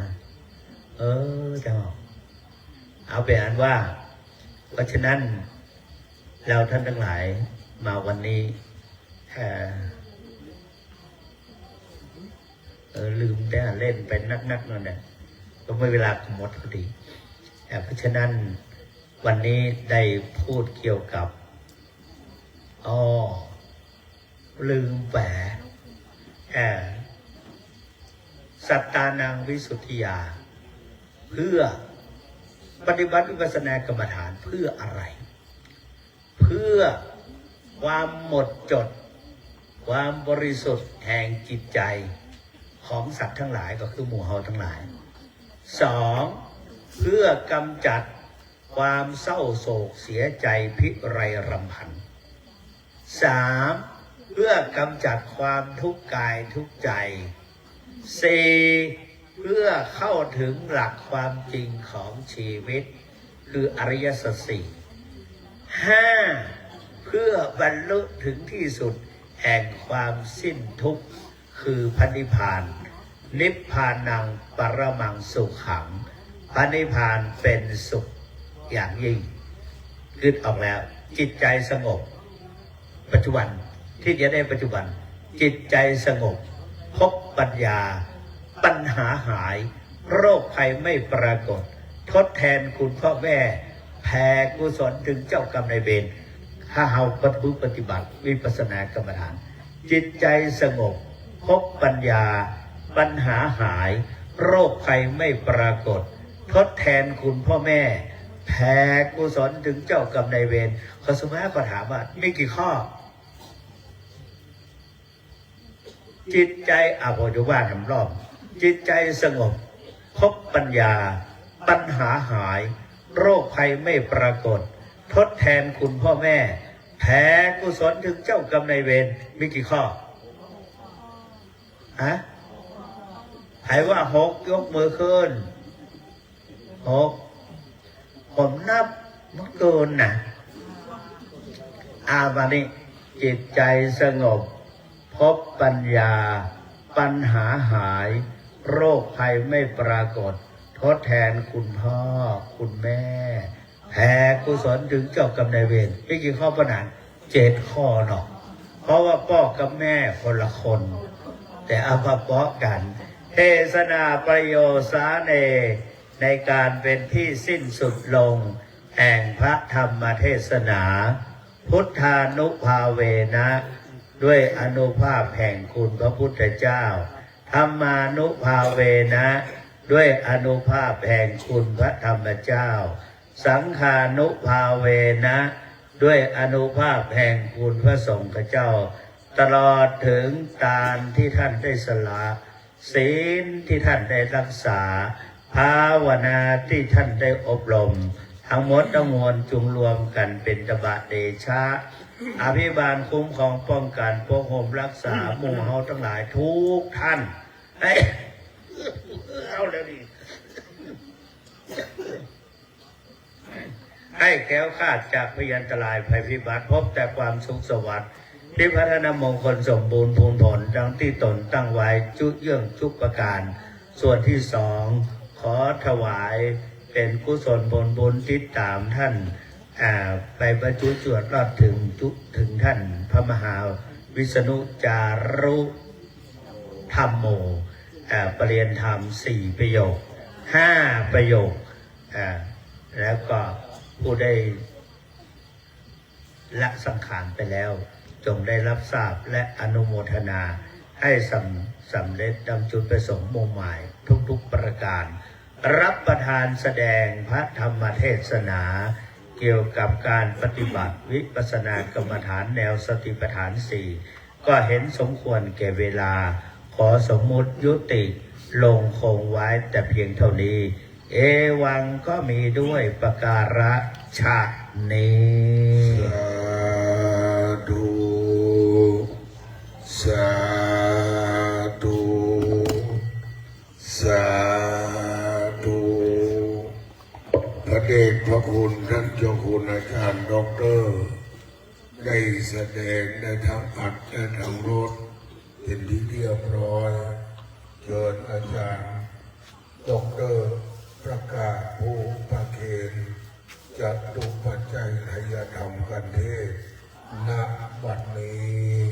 กราบขอกราบอาราธนาท่านพระครูสุตกิจจาภิรมย์เจ้าคณะอำเภอไม่วางเจ้าวาดวัดดอยสัพพัญญูได้ขอน้อมถวายกันเทศแด่องค์ธรรมกถึกกราบอาราธนาด้วยความเคารพครับ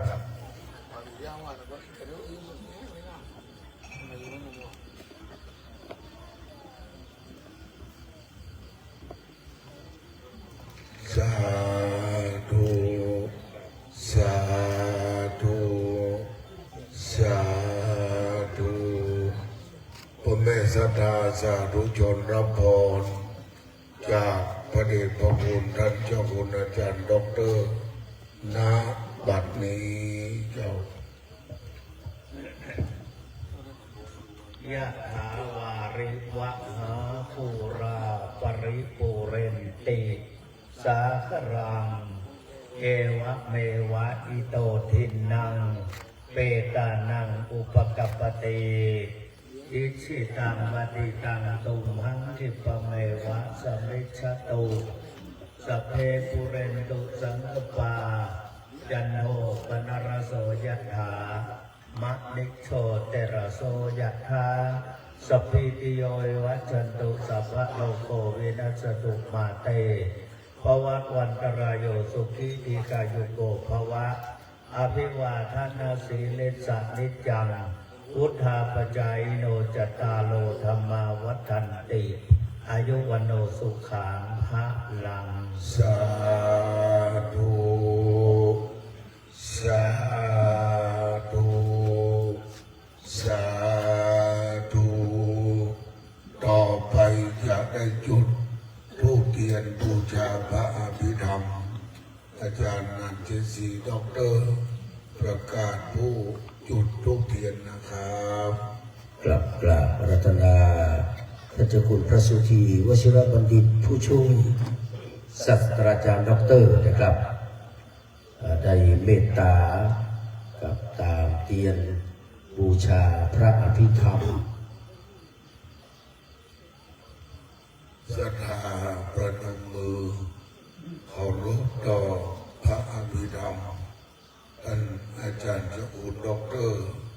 วัดอินทขีนสะดือเมืองเครือข่ายพระราชเจ้าโดยสุเทพไว้สาพระคุณเจ้าจะถูกระวับสีโกได้จับกระพัดพัดรองณบัดนี้เจ้า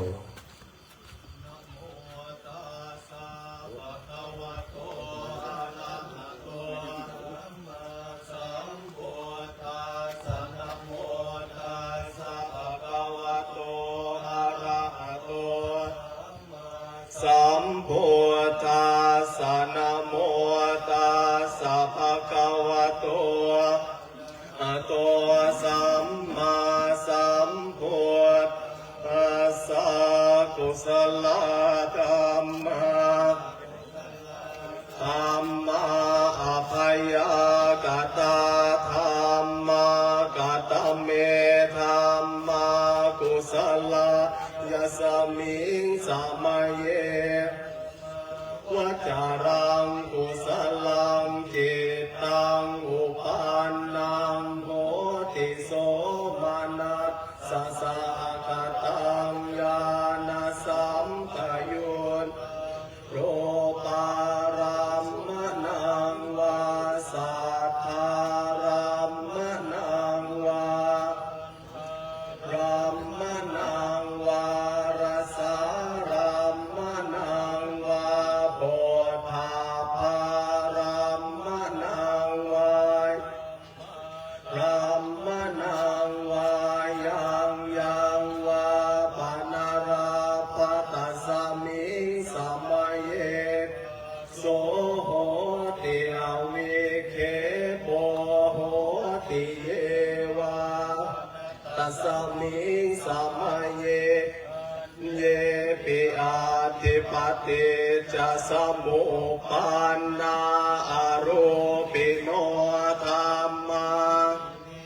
ธัมมากุศลาปัญจขันธาตัวเวทนาขันธ์ตัวสัญญาขันธ์ตัวสังขารขันธ์ตัววิญญาณขันธ์ตัวตาทกตโมขันธ์ตัวยังกินจิรูปังอติตานาคตปัจจุปันนังอาชัตพหิทาวาโหลาลิกังวาสุขุมังวาหินังวายังทุเรวาสันติเกวาตเทกัจฉังอภิสัญโยหิตวาอภิสังคิปิตวาอายังโวจติโรอันโทสังฆโห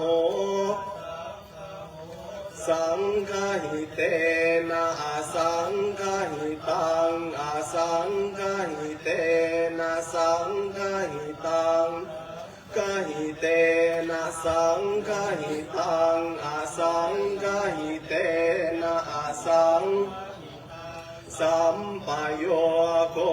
วิปโยโคสัมปโยเต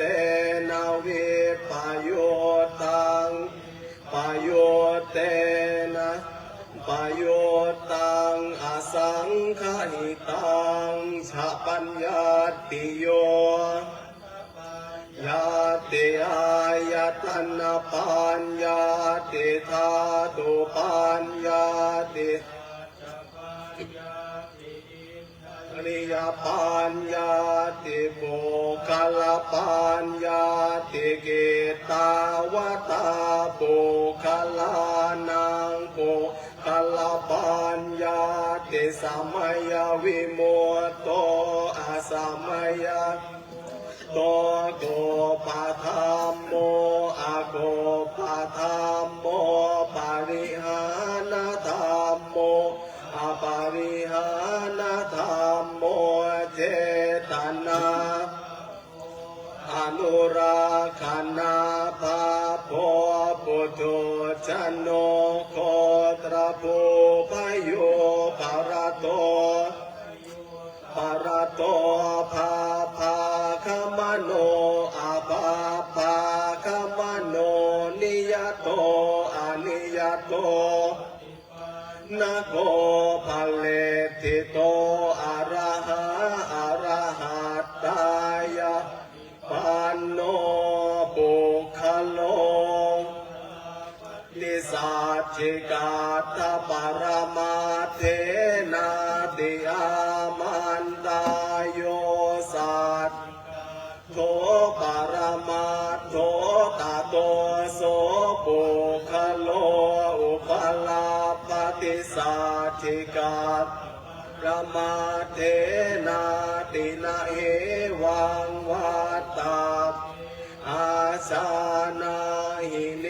กะหังหันจิปุคคโลอุปลาปฏิสัจทปรมาเทนะเตนะวตาเรวตาเพโยสัจจิกาโทปรมาโสปุคโลอุปลาปฏิสัจจิกาทปรมาเทนาติเมชาเยเกจิกุสลาสาเพเตกุสลมูลาเยวาปานากุสลมูลาเตธรรมากุสลาเยเกจิกุสลาธรรมาสาเพเตกุสลมูเลนะเอกมูลาเยนะกุสลมูเลนะเอกมูลาสัพเตธรรมากุสลา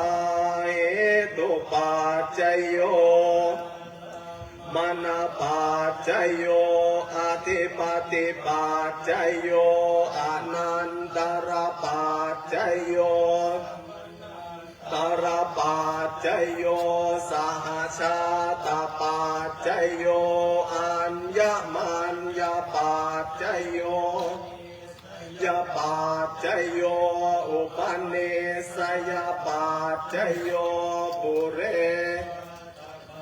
จโยปัจจาชาตปัจจโยอาเสวนปัจจโยกรรมปัจจโยวิปากปัจจโยหารปัจจโยอินทรียปัจจโยชานะปัจจโยขปัจจโยสัมปโยตปัจจโยวิปโยจโยอาทิปัจจโยนาทิปัจจโยวิคตปัจจโยอวิคตปัจจโย สาธุสาธุสาธุอาจารย์กบจากสำนักงานพระพุทธศาสนาจังหวัดแม่ฮ่องสอนศิษย์ยอดกตัญญูในราชภูษาโยมให้เรียบร้อยเชิญอาจารย์งานเทศรีด็อกเตอร์ประกาศผู้ที่จะเข้าพ่อพาพังสุขุมครับผม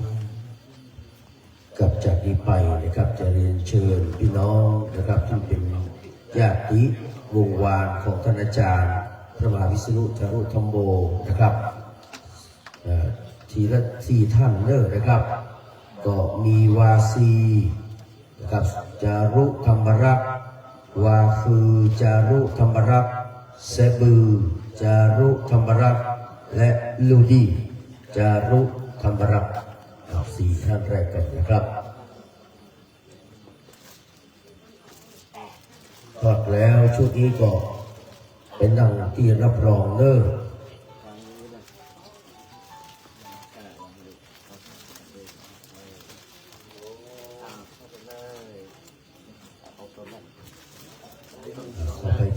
เลิกสีเลิก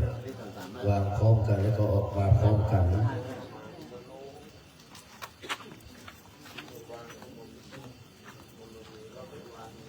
วางวงยาวเลยพร้อมกันสาธุปิกนั่งที่รับรองต่อไปเป็นชุดที่สองมาจากแม่ตื่นเช่นเดียวกันเนาะโดยไก่นะครับอันนี้ก็ญาติพี่น้องทั้งหมดเนอะต่อไปก็จะเป็นแม่นะโมจารุธรรมลักษณ์ยะวะจอโพแล้วก็คือดีจารุธรรมรักษ์แล้วก็ดินะจอโพนะครับก็นักเสียงในฟิล์มเนี่ยเลยพอกูวันสอนผมออกเสียงกันเรียงให้มันชัดๆว่ามันชัดๆว่าประชัดก็ว่าประเสริฐไม่ใช่ประเสริฐไม่ใช่นะดูออกมาเลยเราเป็นหน้าที่รับรองเนอะรอพระสงฆ์เจ้าได้เมตตาพิจารณาเป็นลำดับต่อไปนะครับ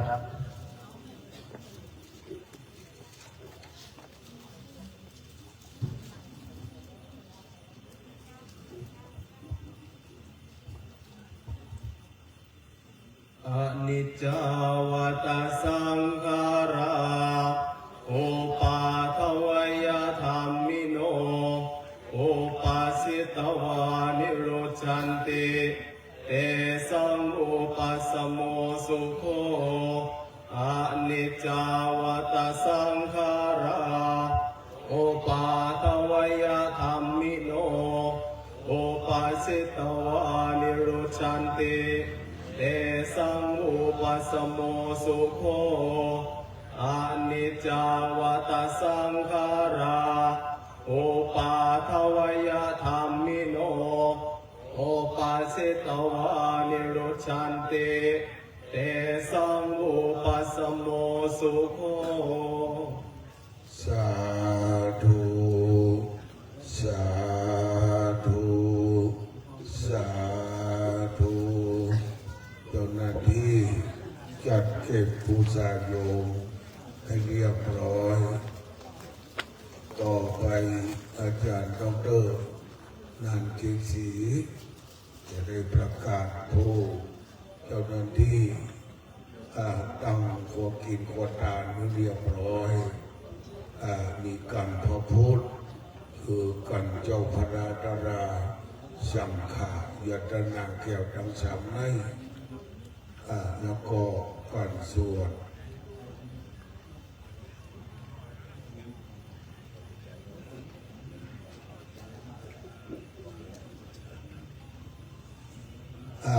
เมื่อพร้อมแล้วเชิญอยู่5 ท่านนะครับ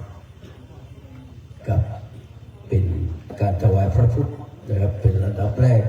กราบอาราธนาท่านพระครูวิรุณธรรมนันท์นะครับเจ้าวาดวัดจอมแจ้งเป็นรองเจ้าคณะตำบลแม่ตื่นม่อนจอมเข้าถวายกันพระพุทธนะครับ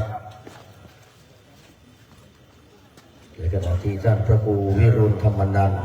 ถวายกันพระพุทธหมู่เฮาสาธุกันดังๆ3 เตือนเนอพระครูอ้วนนำเลยสาธุสาธุสาธุกับนิมนต์กับพระนั่งที่รับรองนะครับ ต่อไป4 ท่านที่จะได้ถวายจตุปัจจัยทายธรรมแด่พระสงฆ์นะครับ4 ท่านนะครับแม่บุญดวนทูลคำนะครับท่านผอกำพลใจธนงนะครับแล้วก็เจ้าเยื่อเนาะเจ้าโพแล้วก็เจ้าลุกนะครับมือสัตว์นะครับ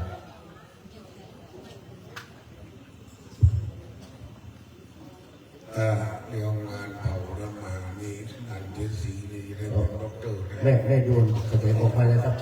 จะคืนจะแค่เป็นจะคืนจะแค่แต่คนอาจารย์เจ ให้คนไผ่สีแม้ยัง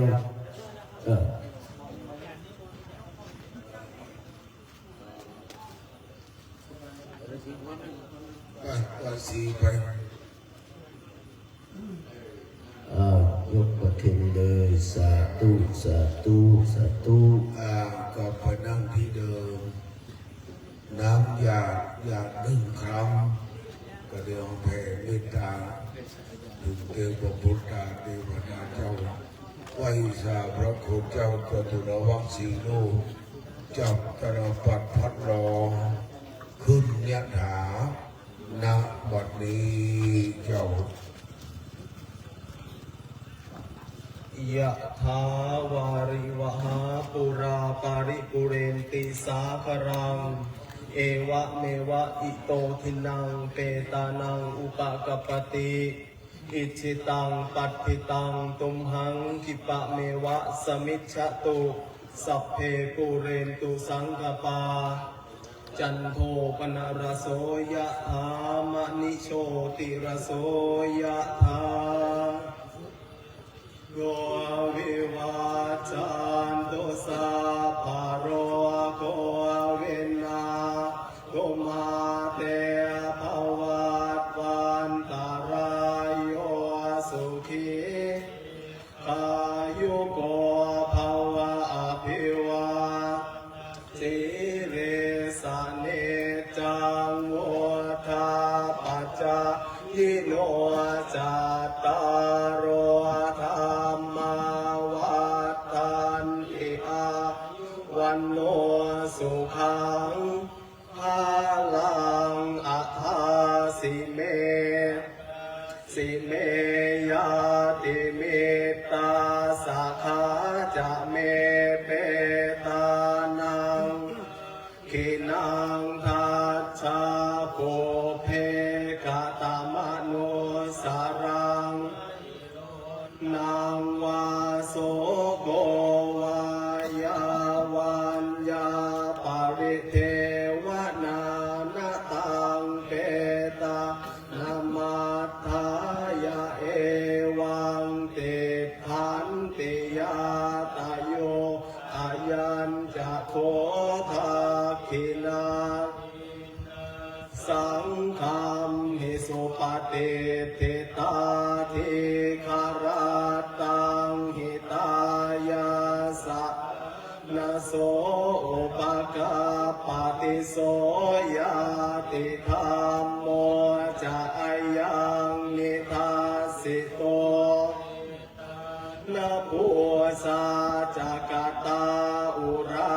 ลาภลันจะภิกขุนามโน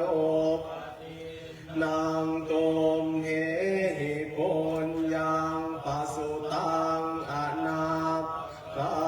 นติภวตุสัพพลังราคันตุสัพพเทวตาสัพพพุทธาน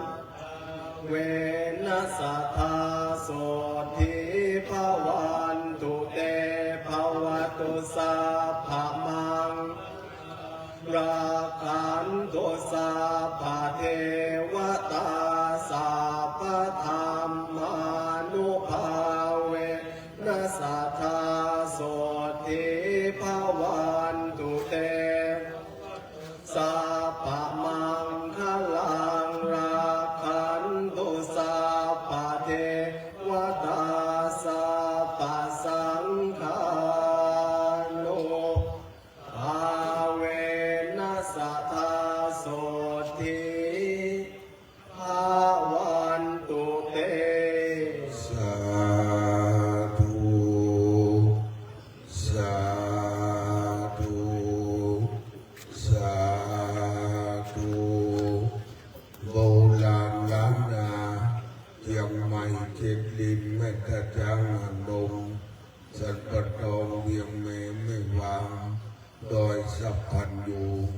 คือมันครบองค์สามอันนี้คือการรักษาศีลเจริญจิตภาวนาไหว้ชาพระเจ้าประสงค์องค์สมณีทุกรูป เรียนศรัทธาสาธุชนลูกหลานอมก่อยมือตื่นมือขวาซ้อนมือซ้ายเจริญจิตภาวนาถวายเป็นพระราชกุศลแด่สมเด็จพระนางเจ้าสิริกิติ์พระบรมราชินีนาถพระบรมราชชนนีพันปีหลวงเสด็จสู่สวรรคาลัยและน้อมถวายเป็นอัญชริยปูชาแด่พระอาจารย์พระมหาวิษณุจารุธรรมโมพร้อมกันณบัดนี้เงียบนะครับ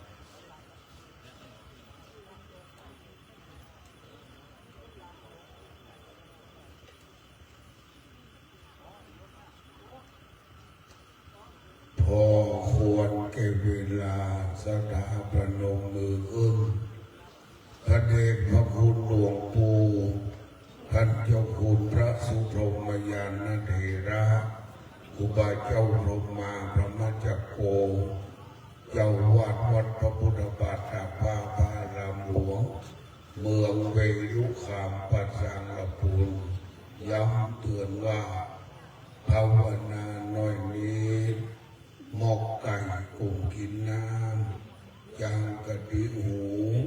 งูแหลบลิ้นก็ถึงผู้มีพระคุณทั้งหลายแล้วดังนั้นเทศีนำแผ่เมตตาณบัดนี้อิตังตานะกัมมังนิพพานะปัจจัญโยโหตุโน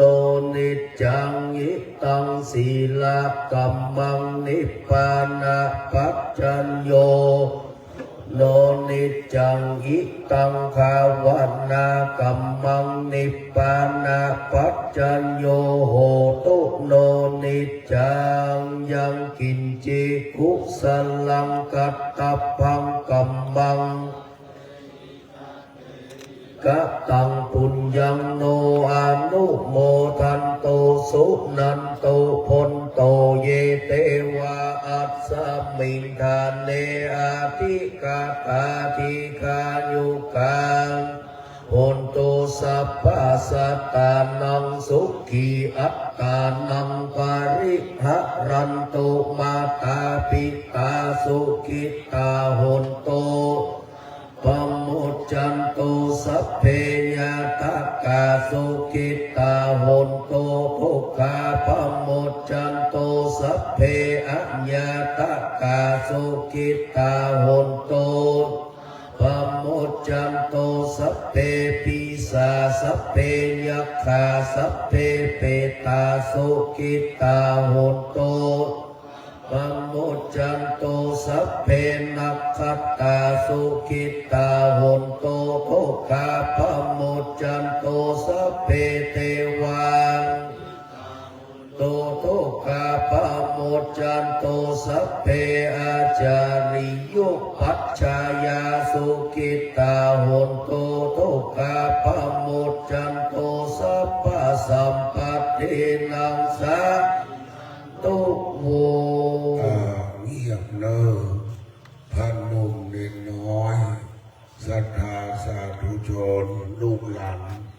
เมืองตื่นอมก่อยอาจจะได้วันดาน้อยพระอาจารย์พระมหาวิษณุก่อนนานๆเชิญนานๆนำวันดาน้อยเนอวันตามิพันเตสัพพังอาภะระตังคัมมาตะเม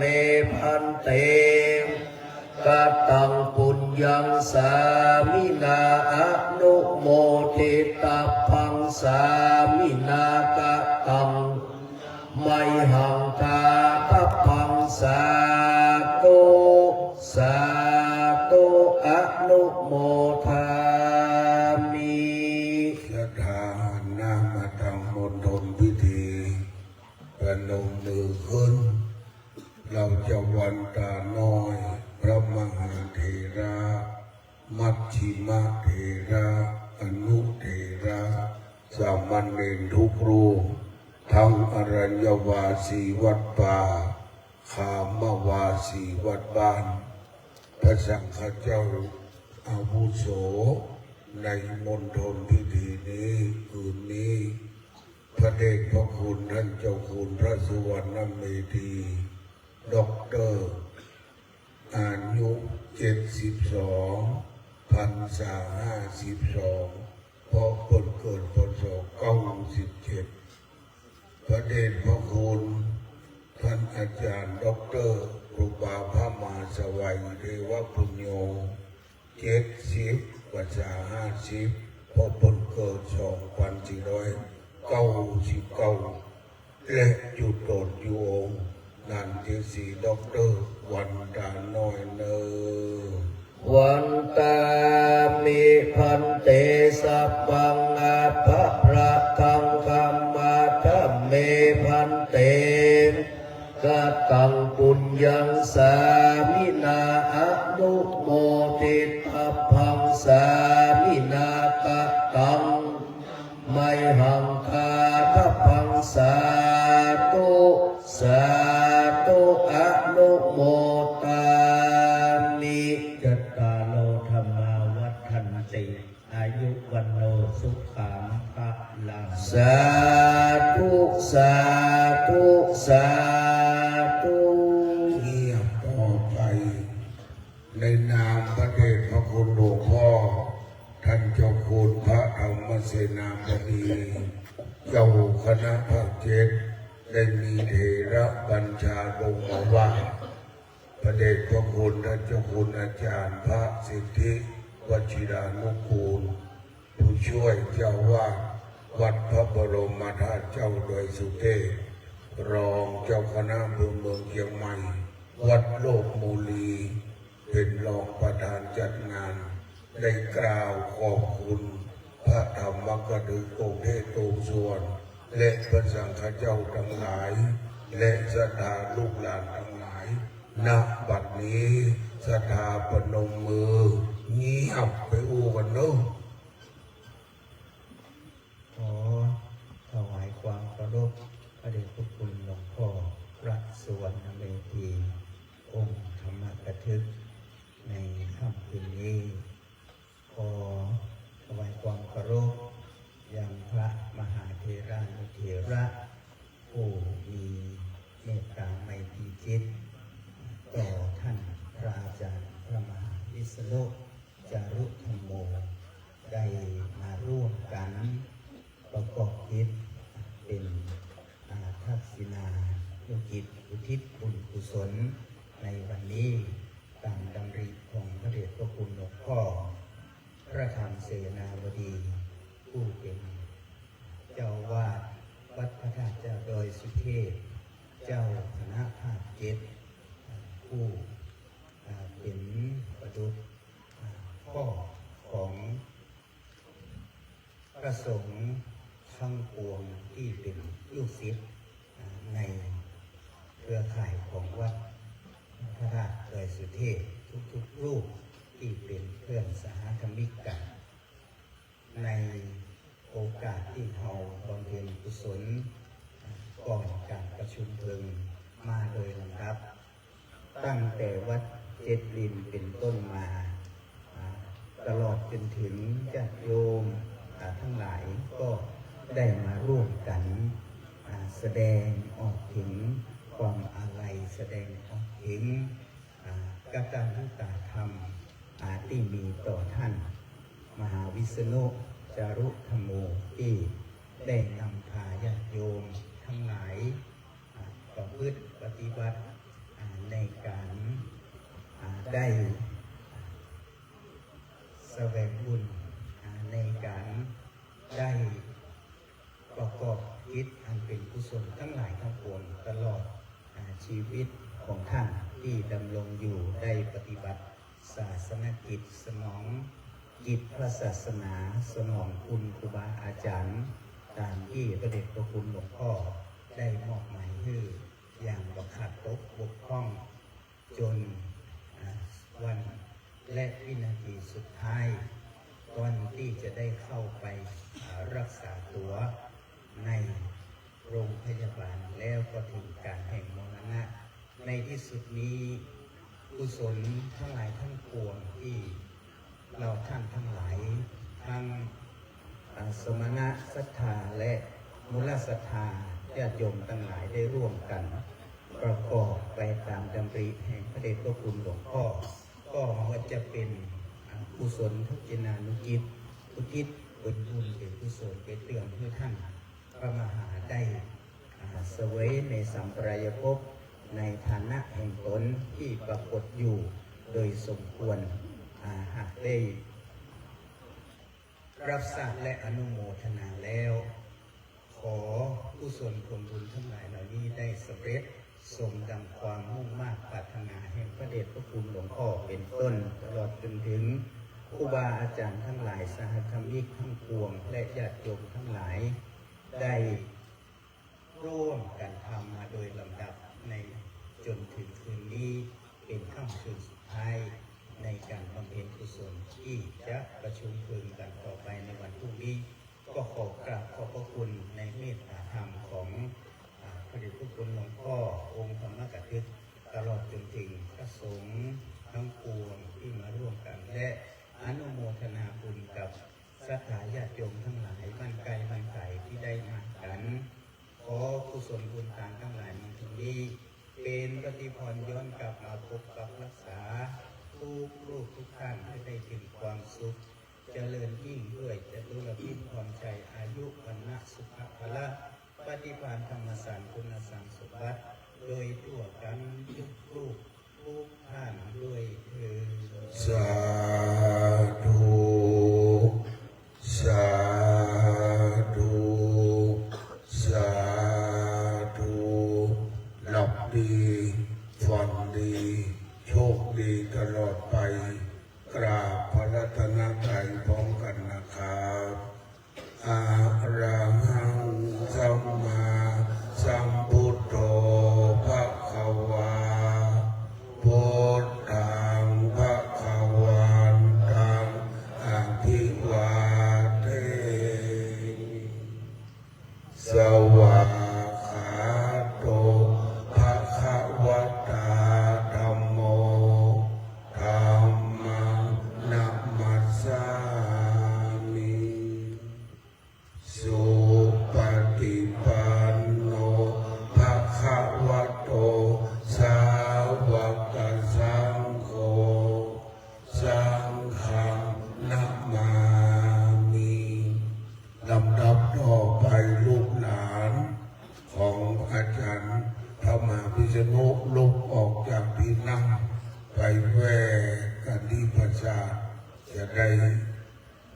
พัฒศีลขอสุมาด้วยกายวาจาใจตามนี้หน่อยบันไดเนอะวาชีวาคือออกมานำไปเลยลูกหลานบันไดลูกแรกลุกไปเว้ยลูกหลานบันไดไปแว่ประสาทเนอะคนบ้านคนเมืองเอาหิวผู้บาแก่นเลี้ยงของหวานอุบาทโทนบนเรื่องก๋วยเตี๋ยวน้ำกระลำไงขึ้นไปเนอะลูกหลานบันไดเราจะได้สูมากระวะรอมาเนอะเจอลูกหลานบันไดทุกคนลูกหลานทุกคนเยาวชนนิสิตนักศึกษาอบตในโลกกำนันผู้ใหญ่บ้านก็จะใหญ่นะพิธีพุ่นทุกคนทุกเลยสลาเสกิปุเนมีห้องบาทาปุ๊บปุ๊บเยี่ยมจังเลยครับชัดดูว่าบาทาปุ๊บปุ๊บลูกหลานอาจจะซีมีภาษาไทยก็มันจะดูว่าลูกหลานเอาเนอะทำดีๆเนอะ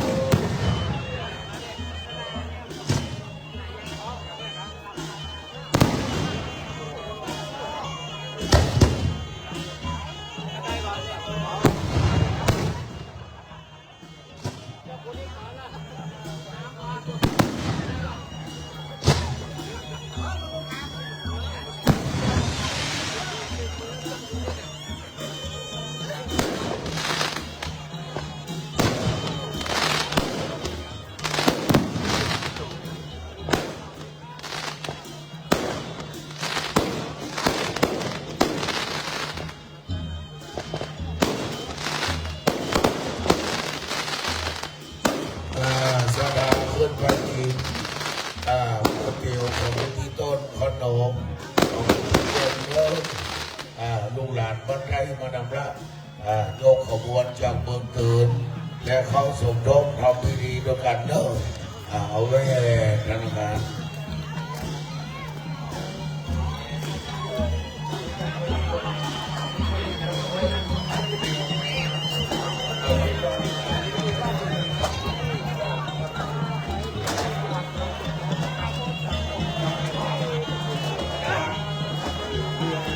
คณะสงฆ์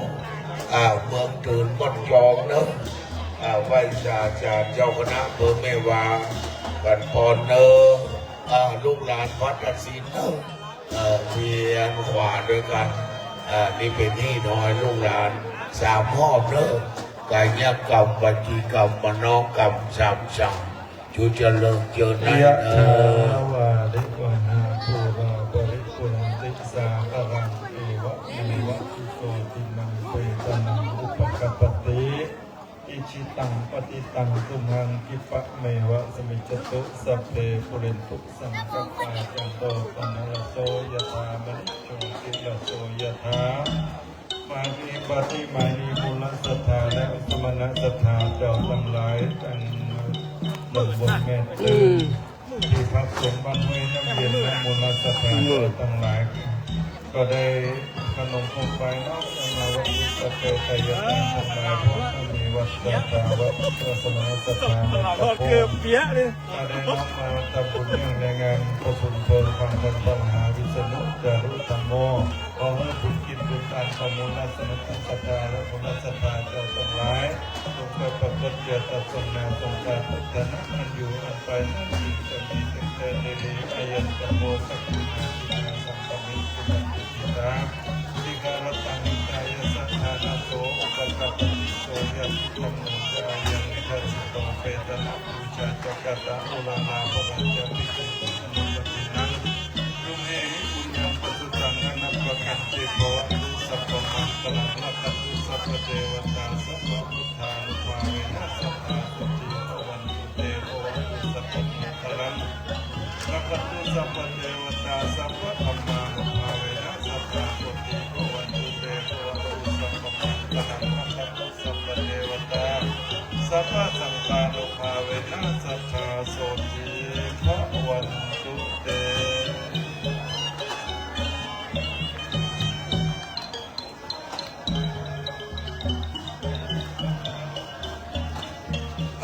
สนาขึ้นไปก๋วยเตี๋ยวเนอะวันต้นวันบอกพี่น้องของบ้านครูบาแก่นวัดตาจุกีพี่น้องประกันยอมนุษย์หลังนี้เข้าพิธีด้วยกันบรรจุมาจารย์มาเนอะเข้าด้วยกันพันเนนเห็นน้อยแดงพันเนนเห็นน้อยเข้าด้วยกันเนอะพี่น้องมะนาวไปเข้าหมดพี่น้องเข้าด้วยกันเนอะไปถูมาจารย์เนี่ยน้องประกันยอไปเนอะไปร่วมกันพี่น้องประกันยอเข้าไปมีมาตอนหลังที่เข้าไปเนอะถูมาจารย์เนี่ยลูกหลานบ้านใกล้เข้าขบวนด้วยกันถูมาจารย์เนอะ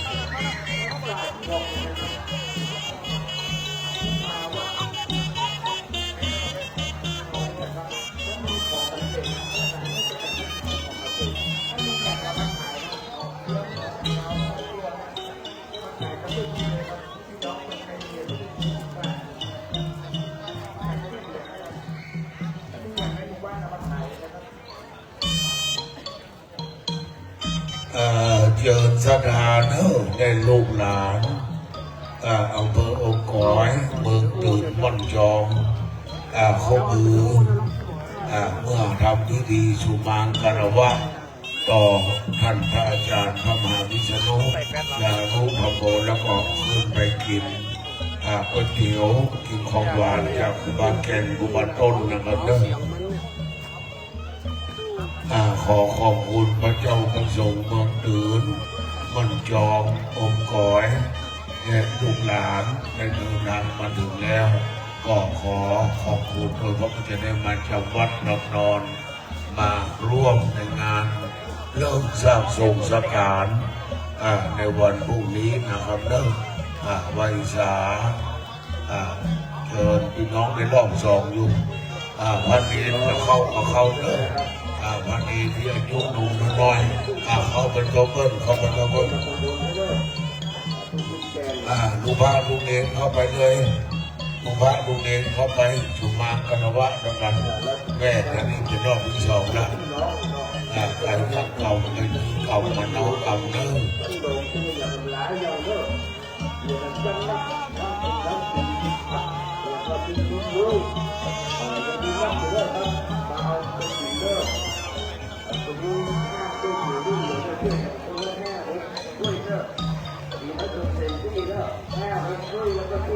พระจะไปทรงครัวมีก๋วยเตี๋ยวแจกทุกบ้านเลยมาเอาเลยมาเลยมาเอาได้เลย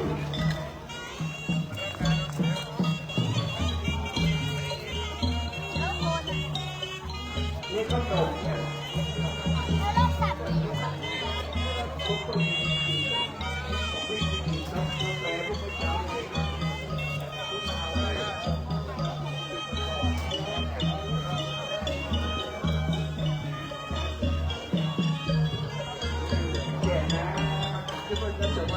วันแล้วมันเพิ่มไปบ้านเดียวทุกเดียวขาดเลยไม่ชอบอาบการที่ไม่รู้ดีทุกไปกินหรือไปหมดจะเป็นทุกเดียวบ้านเดียว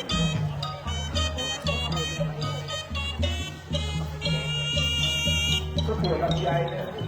ลำบากทุกเดียวลำปางทุกเดียวทุกคนเยอะที่ไหนไม่ยาก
โชเฟอร์ผมอ้วนมาที่กำเนาะมาที่เก่าลืมของกำ